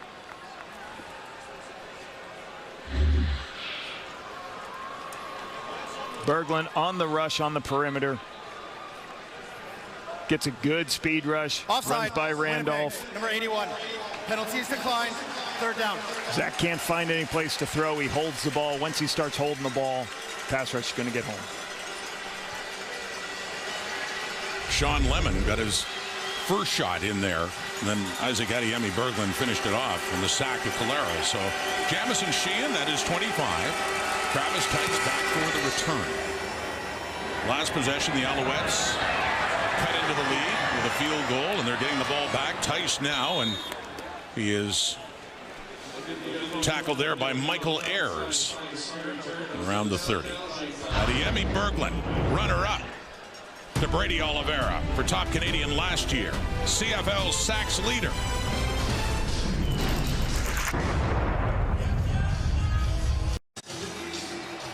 James Morgan pretty much masked his first half stats on that opening drive. Here in the second half, he was 4 for 7 for 52 yards, leading him down for a field goal. 50% completion, 103 yards, 1 TD. Like I said, the interception I don't think is his fault. Keep running the ball, keep giving him easy throws. If you're in the football game, you get a great chance to win. Winnipeg's on the road. Not an easy place to win in Montreal. And he's throwing here on first down and completing it as well. Tyler Sneed with a good night continues. He had a touchdown catch after throwing a big pass in the first half. Has a gain of 18. He's going to break in and then wrap right behind the linebacker. On this dig, ball's thrown inside. He has to leave his feet to make the catch. This is great concentration. Brings the ball to his body. Has great control of it for the completion. A lot of trust between James Morgan and Tyler Snead. Stevie Scott is a running back for the Alouettes. Morgan just throws it away. He faked to Scott. He went back. And Bombers had a man in his face and just chose to get rid of it. Good intelligence as he boots to the wide side of the field. And the free end is there. Throws it right at Scott's feet. Behind the line of scrimmage, it's going to be a penalty unless there's a receiver there or a running back. The running back's right there. So you want to be in 2nd and 10, not 2nd and 15. Smart play by James Morgan. 8 for 16, so 50%, but his play has been heating up now. 121 yards passing, and has looked better here in the second half. A little more comfortable his first CFL start. Up to the right, and it is caught, but out of bounds. And it is waved off. Charleston Rambo, no catch. Caught the football, but the feet were out when he landed. Rambo trying his best to keep this inbounds. Just out, just a little bit outside on the sideline. Okay, he makes the catch, but his left foot is out of bounds.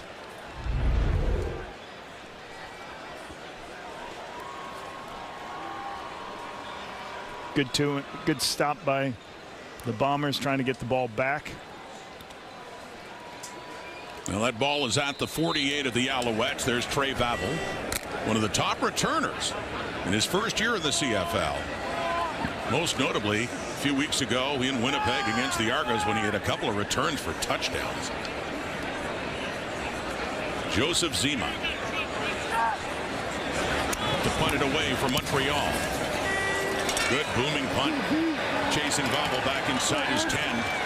Coverage there by Richards. Got a hand on him. And then he gets some help. Tyrese Beverett too. 54-yard punt. Excellent coverage down the field by Richards. And the Alouettes, Winnipeg football, deep in their zone with a 3-point lead in the third quarter. Friday night football tomorrow night. TD Place in Ottawa. Edmonton Elks coming off their second straight win against their former player, Gino Lewis. The Ottawa Redblacks, who lost their quarterback, Drew Brown, and Dustin Crum came in that narrow loss against the Bombers after they came back to tie it late in Winnipeg. Edmonton and Ottawa. Friday night football tomorrow. First down here, Winnipeg. Brady Oliveira, left side, running well. That much more important with Nick Dembski and Jared Stearns injured and out of this ball game. Another good pickup by number 20. Tailback's got to be patient. He has great patience. Tries to go inside. As the ends lose contain, he bounces outside for the big 10-yard gain. Get the first down. So you can see him being patient on the inside. Then he recognizes that the end is not playing contain anymore. Kenton Arcou, so he bounces it outside for the 10-yard gain. Just across the 30 now. 16-13 Bomber lead with the ball. Trying to get the offense going the way they had done so well in the first half. Despite the changes in the receiving corps. Back in the ground, Oliveira just finds a way, weaves his way along after things were stuffed up when he first touched the ball, but a flag does come out. See what this penalty's about on that carry by Oliveira.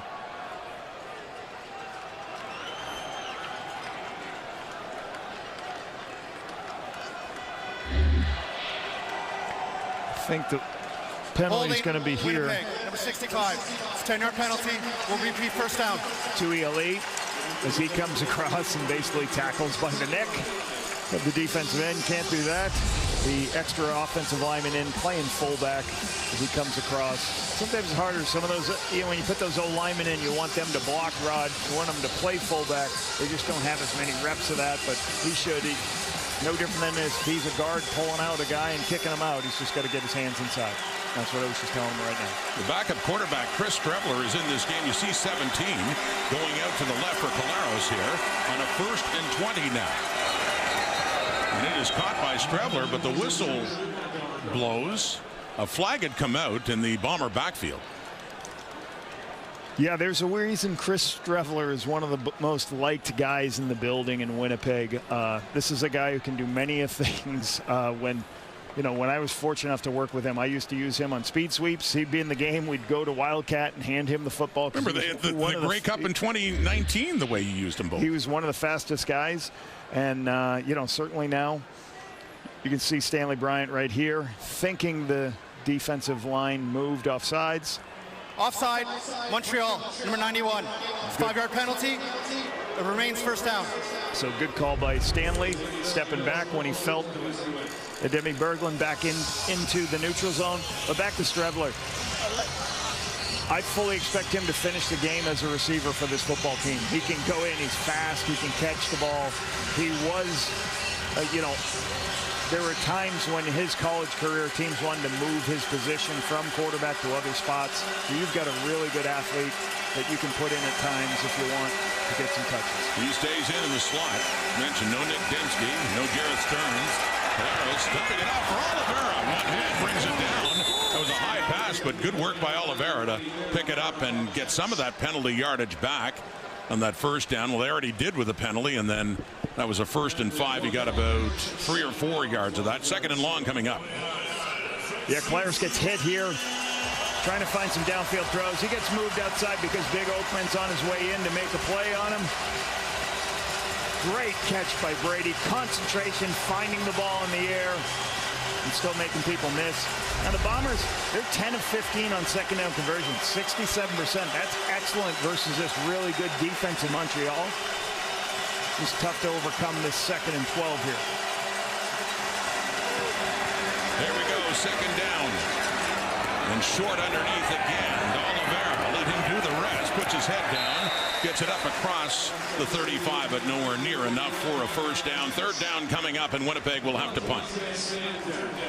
A lot of these checkdowns, but the one thing the Bombers aren't doing is the Bombers aren't turning it over. The most giveaways in the Canadian Football League this season, with 28 of them.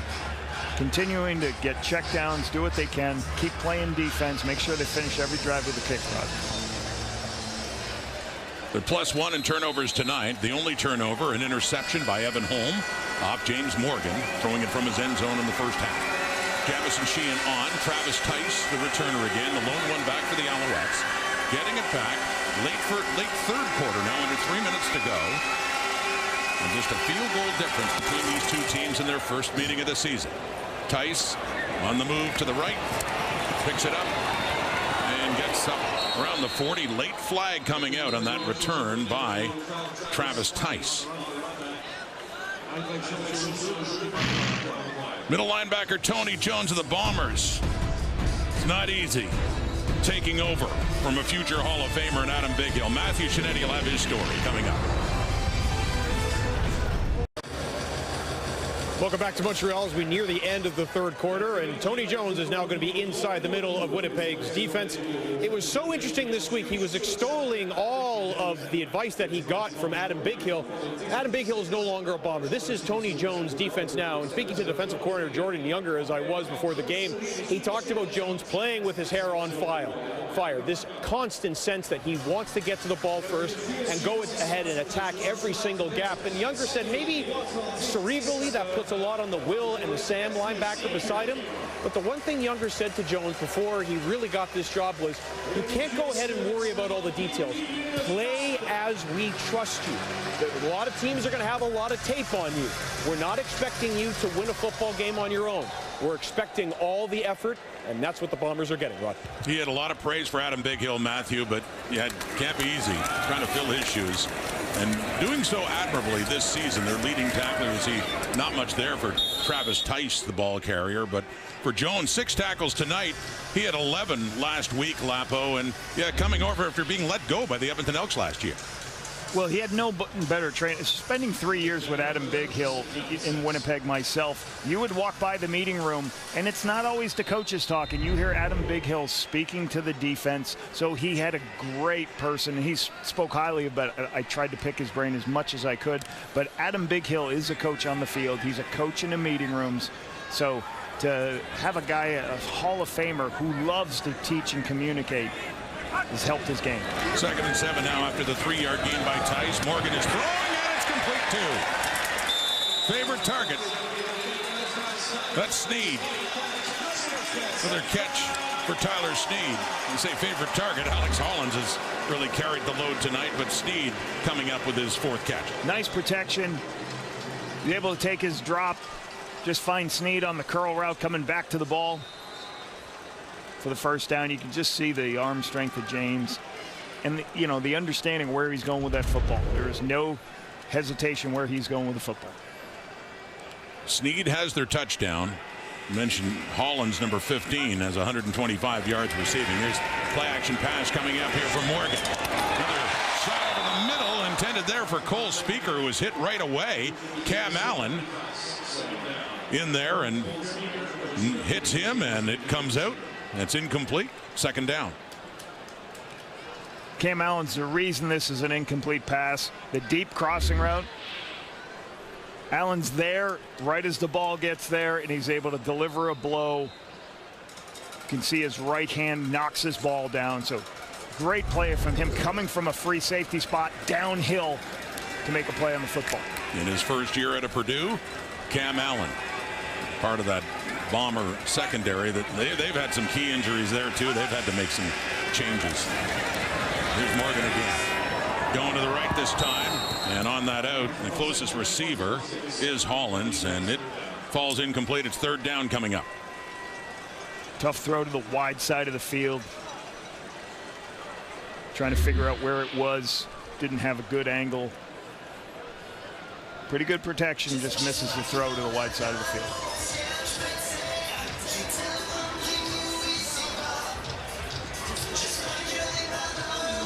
Yeah, he has good understanding, or maybe there's a miscommunication between him and the receiver. Knew it right away. The new returner for the Bombers, Peyton Logan, is back this time. We've seen Vavel earlier as well, but it's Logan in his debut for Winnipeg for Joseph Zima's punt. A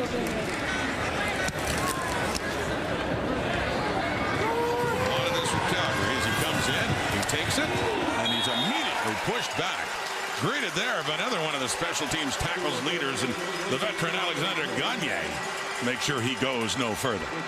Well, both Tyrell and Alexander are leading the CFL in special teams tackles. I said before, well, Alexander doesn't want Tyrell to get ahead of him. This is a great rundown, make the tackle. 15 special teams tackles to start this game, tied for first in the CFL with his teammate. By the way, you saw Peyton Logan and wearing number 4, a funny sight when you talk about Adam Bighill all those years wearing that jersey number with Winnipeg. There's Byron Archibald, the special teams coordinator.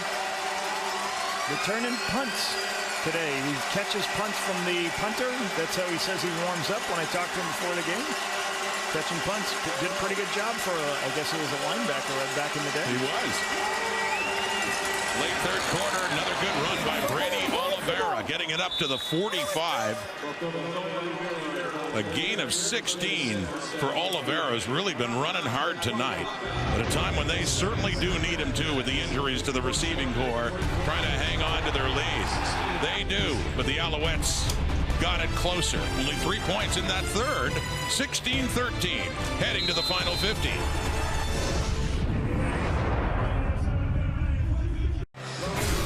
We got a tight ball game. Only 3 points scored by the Alouettes, who actually took over in the time of possession in the second half so far, Lapo. Travis Tice, running back for Montreal, has only got 32 yards, so I think that's a real positive for the Bombers. Hey, we're going to make sure we stop the run with a young quarterback, force him to throw the football. I think they've done a good job of that. And once again, the Bombers, 60% conversion against a very good defense. They're doing stuff. No face paint. No face paint. You clean up. Well, I guess we both do. I didn't put as much. Actually, my cheeks look really red now. There's still a little black right there. Just rub it off. More makeup. Terrific. Where's your makeup, bro? Yeah, there you go. Well, but you know what? You are the warrior of the weekend because you're going to Ottawa, and then you're with me in Toronto. You got 3 games this weekend. 3 games this weekend, night, yes, so thanks to... Get that face paint back on. Winnipeg starts the 4th with a 3-point lead. Here's Oliveira again, finding some room and chugging along up near midfield. 9 more yards. What a night on the ground that Brady Oliveira has been having. Look at those guys. You know what? I don't mind. Those aren't pillows. those? That's right. I don't mind taking on the John Candy role there. He's one of my favorites and a former, owner of the Toronto Argonauts before he sadly passed away. That's beautiful. So, yeah, that's it's a busy weekend. Not a holiday weekend, but a busy one for you. That holiday is coming up next week, and we have Labor Day. But me and Lapo. Planes, trains. You know what? I took the train here. You did? And I did. And I drove and you here? drove. So we were missing the plane part of this, which we normally have. I'll do that on Saturday morning. There you go. So second and short. Sorry, I got a little distracted there. Terry Wilson was on, and they do have the first down. Winnipeg does, right at midfield now. Trying to improve to 6-4 in that ultra-competitive West. With a big one coming up on Saturday, too. And you got Saskatchewan at 8-1, taking on the 6-3 Calgary Stampeders. The only game Saskatchewan lost this season was to Calgary. And if Winnipeg can hang on for the win, regardless, next week is the Labor Day Classic in Regina, followed by the Banjo Bowl. Big back-to-back games of the Bombers and the Riders next couple of weeks. That one's complete to Dylan Mitchell. Tackled there by Hamlin. Mitchell just recently added to the receiving core of the Bombers. He'd been a healthy scratch for the first 6 weeks. Watch him chase across the field. This is harder than it looks. He knows it's going to be, the ball's going to go across, going to be thrown or handed off, thrown on the outside. Runs it down, makes the play for a negative yard. Well, gain of 1. So really good stop by Hamlin, chasing across the field. This is fourth game in for Dylan Mitchell, who had been with the Edmonton Elks, signed on in the offseason and finally playing for the Bombers in his first touch of the night. Just a 3-man rush. Setting up a screen to Oliveira. Tries to turn it up and coming back and pushing him and knocking him down, although forward was Sean Lemon. Ends up being another good gain by Oliveira and close to another Winnipeg first down. Very close to giving them a short yardage play. You got to be patient on these tailback screens. A 2 count, tell the tailback, wait for 2 count, then follow your lineman. You're going to have a kick-out player. There's Kolanowski. It's a kick-out, and then you get north-south right off that kickoff. Put them in a short yardage situation. And very interesting thing here, Terry Wilson doing these quarterback sneaks because Strevler's playing wide receiver right now. So very, very interesting to see Strevler's out there in all their 5 receiver packages. The versatility's excellent for Chris Strevler. You see Terry Wilson here. Interesting use of the quarterbacks by the offensive coordinator, Jason Hogan. Left side and more. Wilson.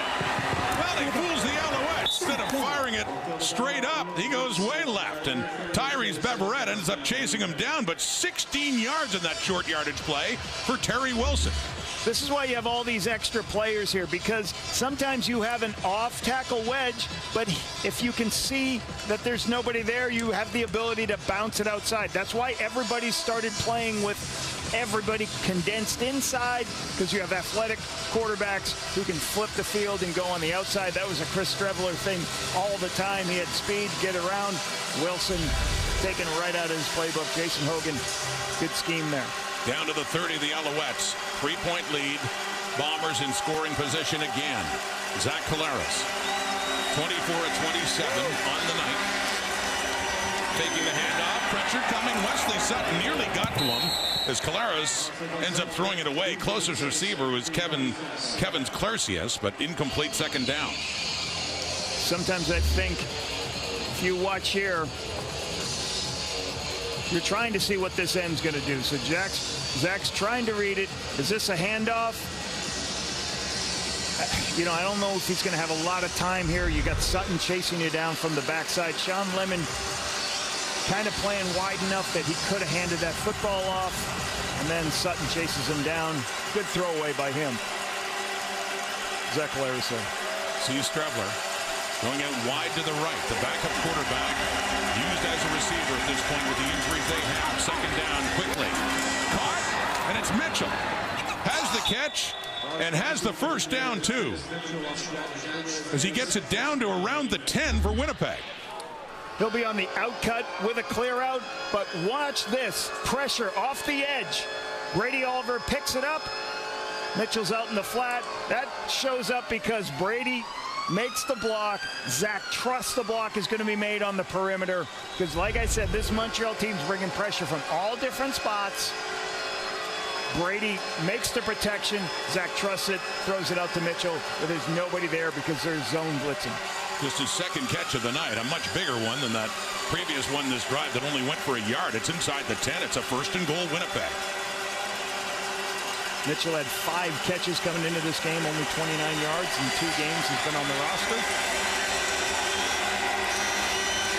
Oliveira inside the 5, down to the 2. Brady Oliveira keeps racking up the yardage. 7 more for Oliveira as they are very close to 2nd and goal coming up. This is a quarterback, not a fullback. Watch him come across and be the backside edge blocker as he goes across and blocks Sean Lemon, keeps his feet and going. So great by Strebler coming across. They're utilizing him in any way, shape, or form. Shows the versatility of Strebler. Something the Bombers have had back, as I say, starting when you were there.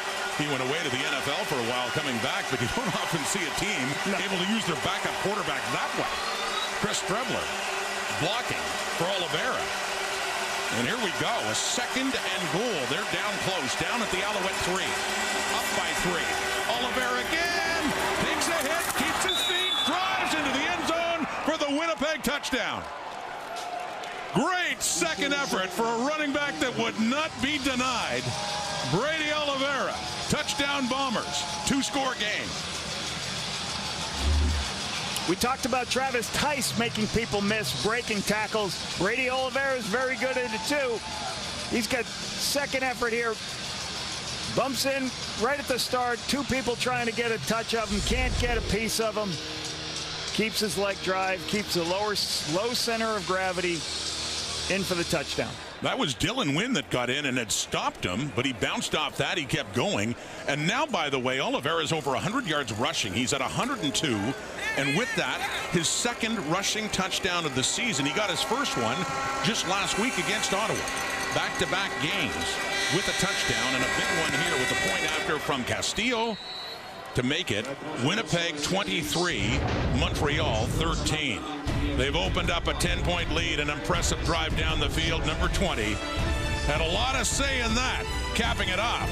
Spiked by Patrick Neufeld.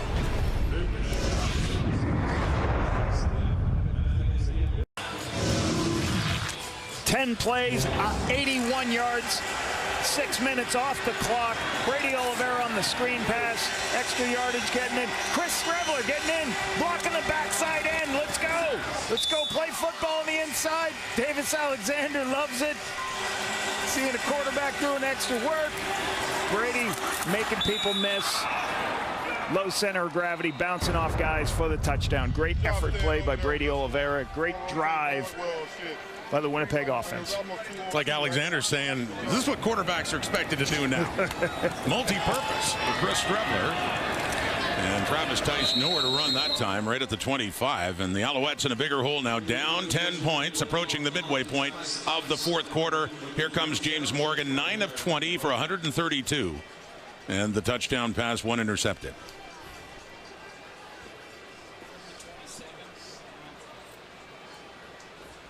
Easy opportunity just to get, all you need here is you got to get a drive going with at least 3 points here. There's plenty of time left to get 10 points on the game. Don't have to do anything crazy here. Just get a drive going, get a couple first downs, put yourself in field goal range. Well, they have had a couple of big plays to Alex Hollins. He threw one 45-yarder back in the 1st quarter. Travis Sneed also threw one to Hollins. A touchdown drive and bouncing off his Sneed. Bounced off the would-be defender there, and he picks up another couple of yards on that first down play.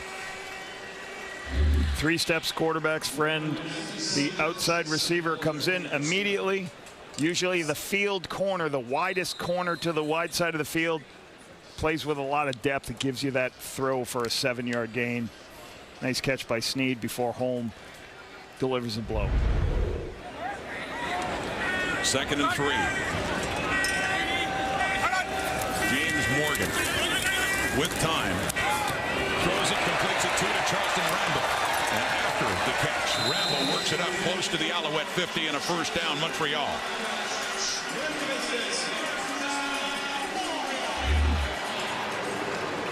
little bit of a pick play. He's going to come across the field.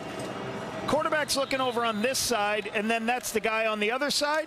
So as you look, he's looking to his left, can't find it, and then all of a sudden the next player in your progression shows up. Quickly by James Morgan. Good job looking at that picture. And they work quickly there. He throws it. It's a little low on Sneed on that play. So trying to go tempo, I guess, to give him quick, easy pictures.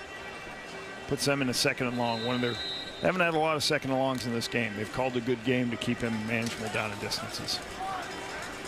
The fourth quarterback to be used by the Alouettes this season after injuries to Davis Alexander, to McLeod Bethel-Thompson, and then just last week to Caleb Evans, who was getting his first start. Morgan came on.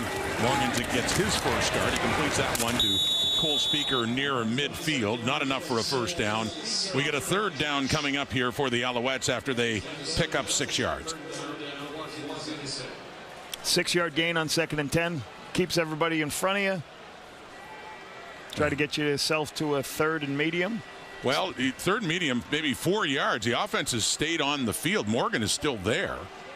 So it looks like they're thinking of going for this here at midfield.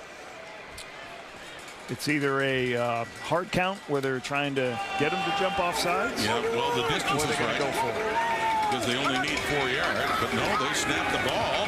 Throwing, it's knocked away at the line of scrimmage.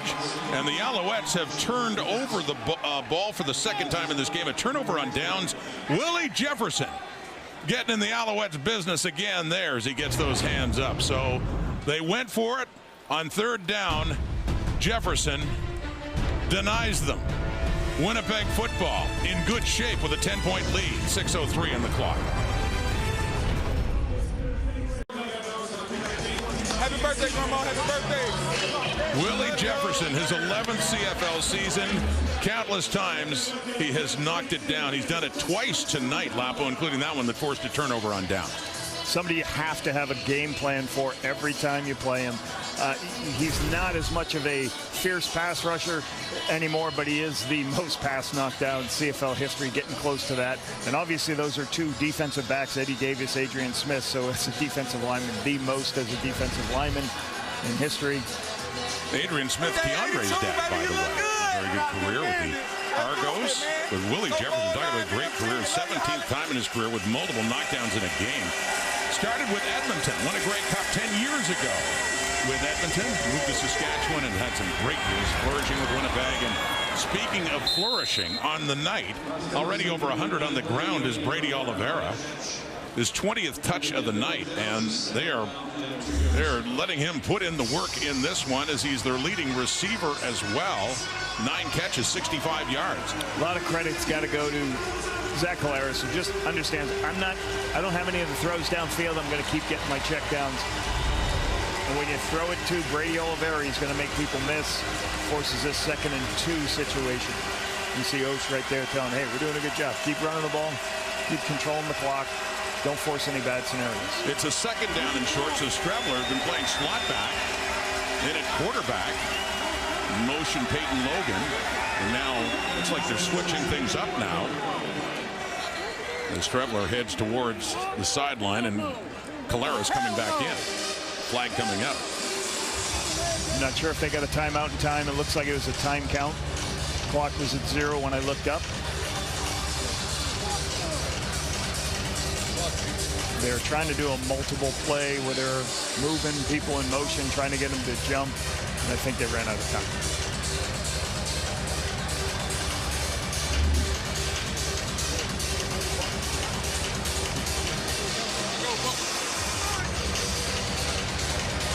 You can see them trying to get a play. They're trying to fake.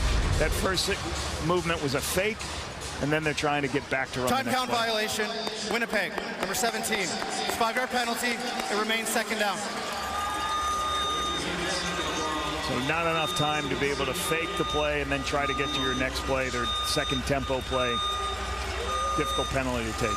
So the quarterback goes back to slot back, and Collaros comes back on. Strebler, by the way, has started 2 games for the Bombers at QB this year and won them both. The opener for them in week 2 against BC, and then a few weeks ago in the rematch against the Argos.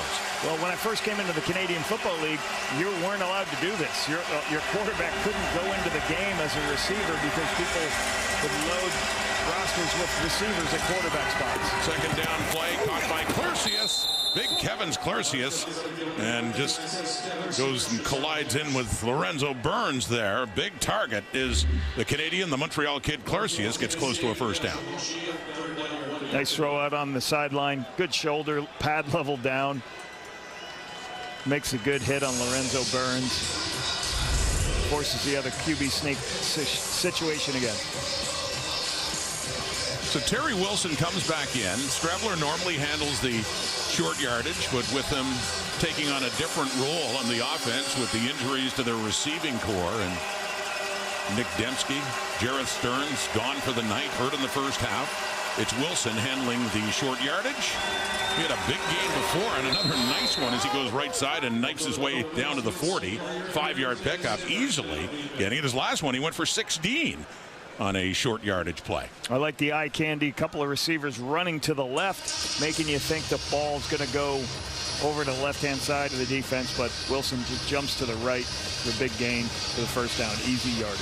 Well, was Strebler hurt last year late in the season? He became the number 2 behind Collaros, and when Zach had suffered that finger injury during the Grey Cup against the Argos, Wilson had come on and played a bit in the second half before Collaros came back in.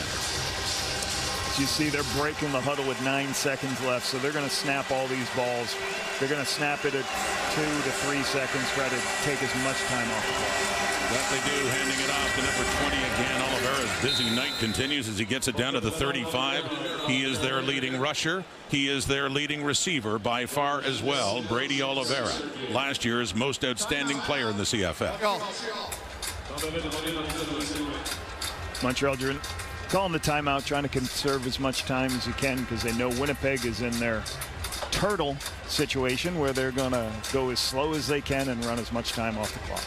Educating me again on all the football vernacular that you jargon. Haven't heard you talk about shark and whale blitzes as much in the past. Not tonight. Not tonight.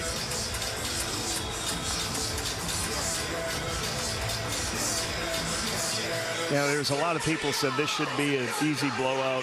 Montreal's playing their 4th quarterback. You got the Winnipeg Blue Bombers coming to town. I tell you what, it is hard to win football games no matter what quarterback's playing. You talk about Montreal defensively, these guys are going to be ready to play. When we asked Mike O'Shea, hey, you're facing a 4th-string quarterback, he didn't think about that in any way, shape, or form. He said Jason Moss and his crew will be ready to play. That defense Noel Thorpe runs, they are a physical unit. So we've got to make sure we play our game. Collaros handing off to Oliveira, who's easily having his best game rushing of the season. Had not gone over 100, wasn't close to it in any of the previous games. This is more the Oliveira that we have come to know in the last few years when he has led the Canadian Football League in rushing. And against one of the best run defenses in Canadian Football League. Coming into this game, the Alouettes are 2nd in the CFL. 13 carries, 110 yards, 3-minute warning. And the Bombers are in charge here in Montreal, leading by 10.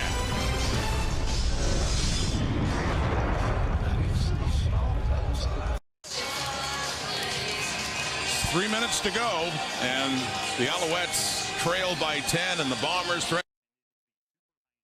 With Sergio Castillo 3 for 3 on the night, 27 of 30 on the season. His longest so far tonight, 35. This would be his longest attempt of the evening at 41, which still seems like a chip shot for the way he's been putting them through. Had that one miss that led to a touchdown for the Red Blacks last week from 57 out. Made up for that with the winning field goal. He's had one from 63. He's hit him from 60. 41 away to make it a 13-point game. Sergio Castillo does just that. Bombers in good shape in these final minutes, looking to improve to 6-4.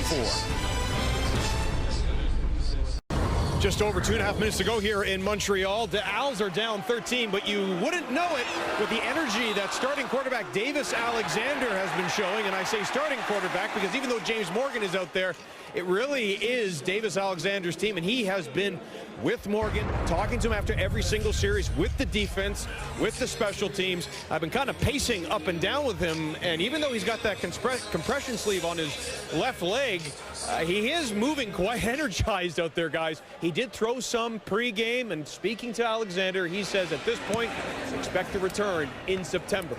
Rob? And Matthew, you can just tell that youthful energy. He just can't wait to get back into the game. 8-0 as a starter, by the way, tying that record of Danny McManus for best starts for a quarterback in CFL history. And when he does get in again, he'll have a chance to stand alone, looking for his 9th straight to start. But James Morgan, having a memorable first CFL start, wishes it could be better than this right now, I am sure, with them trailing by 13 points. 12 of 25 for 160 yards for the native of Green Bay. One of the most important things, Rod, is the success of a team is the quarterback room. It's the starting quarterback all the way down to the fourth string quarterback, that they have a great relationship. They help each other. They grow and put themselves in a position where they're teachers of each other. Morgan to the right, underneath, and Snead with it, and trying to fight his way up with Dexter Lawson Jr. And for people who don't really understand, like, when you start a day, see the number 3 receiver here making the catch. When you start the day every morning, there's usually an hour quarterback meeting. So the quarterbacks are an hour before. They're going to be in the building before, but they're going to have a meeting, just quarterbacks, quarterback coach, head coach, offensive coordinator. Those are some of the best meetings that I miss in the Canadian Football League, working with quarterbacks. It's a nice catch by Travis Tice-Lapo as he got a little turned around, reaches back. And in those rooms right now, you've got Jason Moss, Anthony Calvillo, McLeod Bethel-Thompson, James Morgan, Davis Alexander. You got a lot of guys there who can help each other and go through. These are the processes that help me as a quarterback. So James Morgan's in a great spot with this crew to be able to have a great unit in the quarterback. 3rd and 1, out of shotgun, handing off to Tice, who spins. He ran into Willie Jefferson initially, but as we see so often with Tice, a lot of second effort, and easily enough to pick up that first down. As the drive continues, only 2 minutes on the clock, and the Alouettes 13 points behind. An amazing stat that Jason Moss told us this week in interviews: 75 out of 82 players in their building have played this season. So they've had injuries. They expect everybody to perform at the highest level. He said that too about Morgan. He was asking him about that, both of them. This quarterback starts the season 4th on the depth. I mean, it doesn't look very likely that by mid-season he'd even get a shot at playing, let alone starting a game. But Moss had said their philosophy in there: always be ready, everybody. Well, and I think it's really important that you ask those guys' opinions. I know I always, with our 4th string, those guys had to fill up the same sheets the starter, the top 3 guys did. And we would look at that sheet and I would say, hey, I like this call you made. I put it on the game plan because we asked them, what are your calls? But you still did it with your backups and your 4th string guys. Completes that pass for a first down to Tyler Snead. So that's enough for a first down for Snead. Morgan again, quickly, high for Rambo. And cutting underneath him was Vavel, as Rambo can't hang on. 2nd down. I think he's trying to, I'm not sure whether he was trying to take the deeper one and he just was short on it, or he was taking the under one and he's high on it. I think he was trying to throw the deeper throw and it came down a little bit. Vavel coming in and hitting Rambo, preventing him from catching that ball. Another note on Morgan, what Jason Moss had said, he loved his attitude, positive attitude, and staying engaged, even though he was 4th on the depth. And here he is getting a start tonight. Throwing again to the right. That's to Rambo. Takes a step back and then tries to get what he can. And a shot there for Dexter Lawson. At the end, Evan Holm in there for the Bombers as well. They are shy of a first down.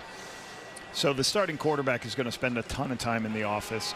He's going to get there early, be one of the first guys in the building, one of the last guys to leave. Seldomly you get your 3rd, 4th string guy, especially the younger guys having that opportunity. I think James Morgan's time in the NFL has helped him with that. But that's what Jason said. From the day he showed up, this was a guy who was prepared. He works very hard. and the players trust that he's prepared. Well, it's third down now. Time's running out on the Alouettes. Willie Jefferson coming in. He gets rid of that. Speaker has it. Needs to get that first down. A third down play lunging right around the 37. And looks like it may just be enough to move the sticks here for the Alouettes.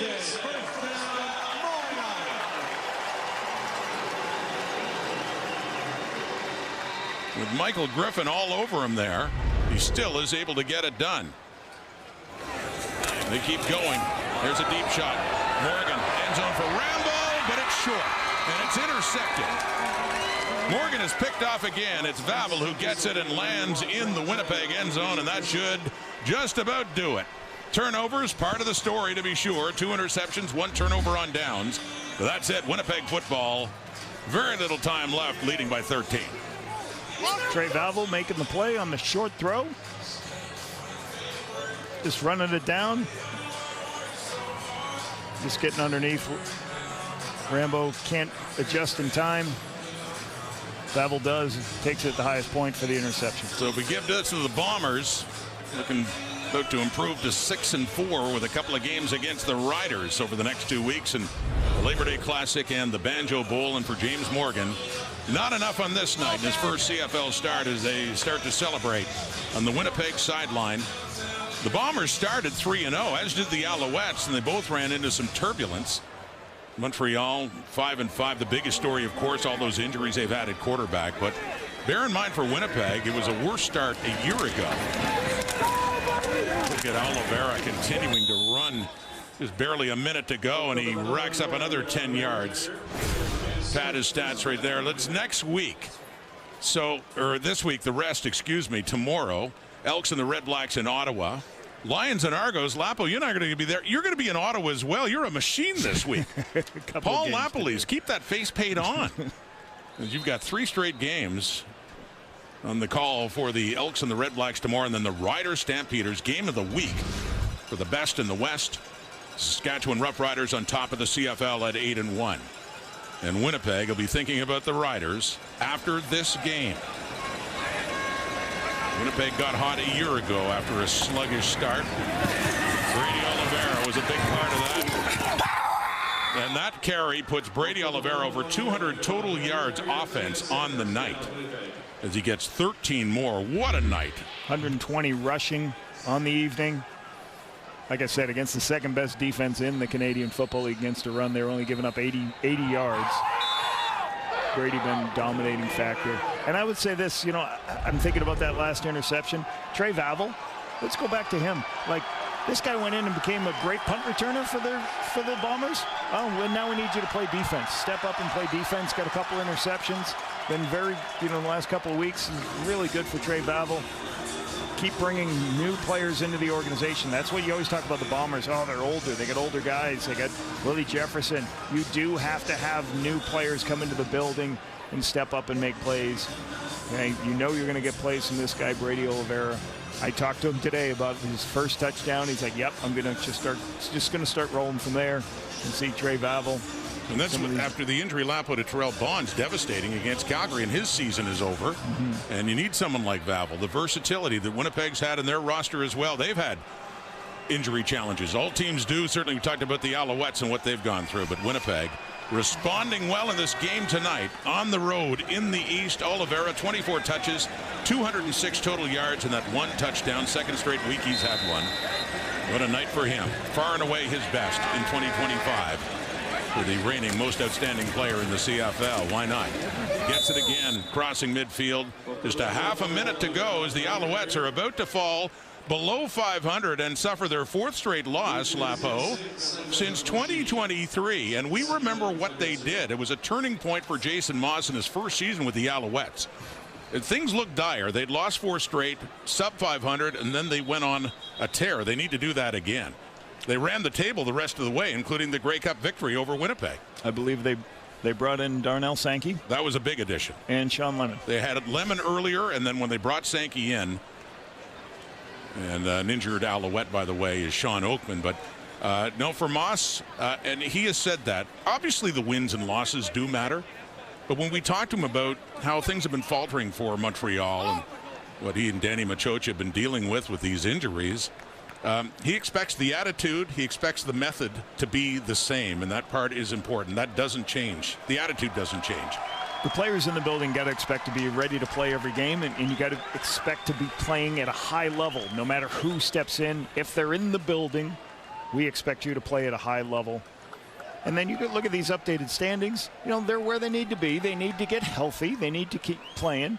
And as Jason said this week, he's like, listen, like, these are reps that we're going to need our players to get through so we can be successful at the end of the season. So difficult loss, but there are a lot of reps for James Morgan and a lot of the players here to keep growing and building themselves as a team.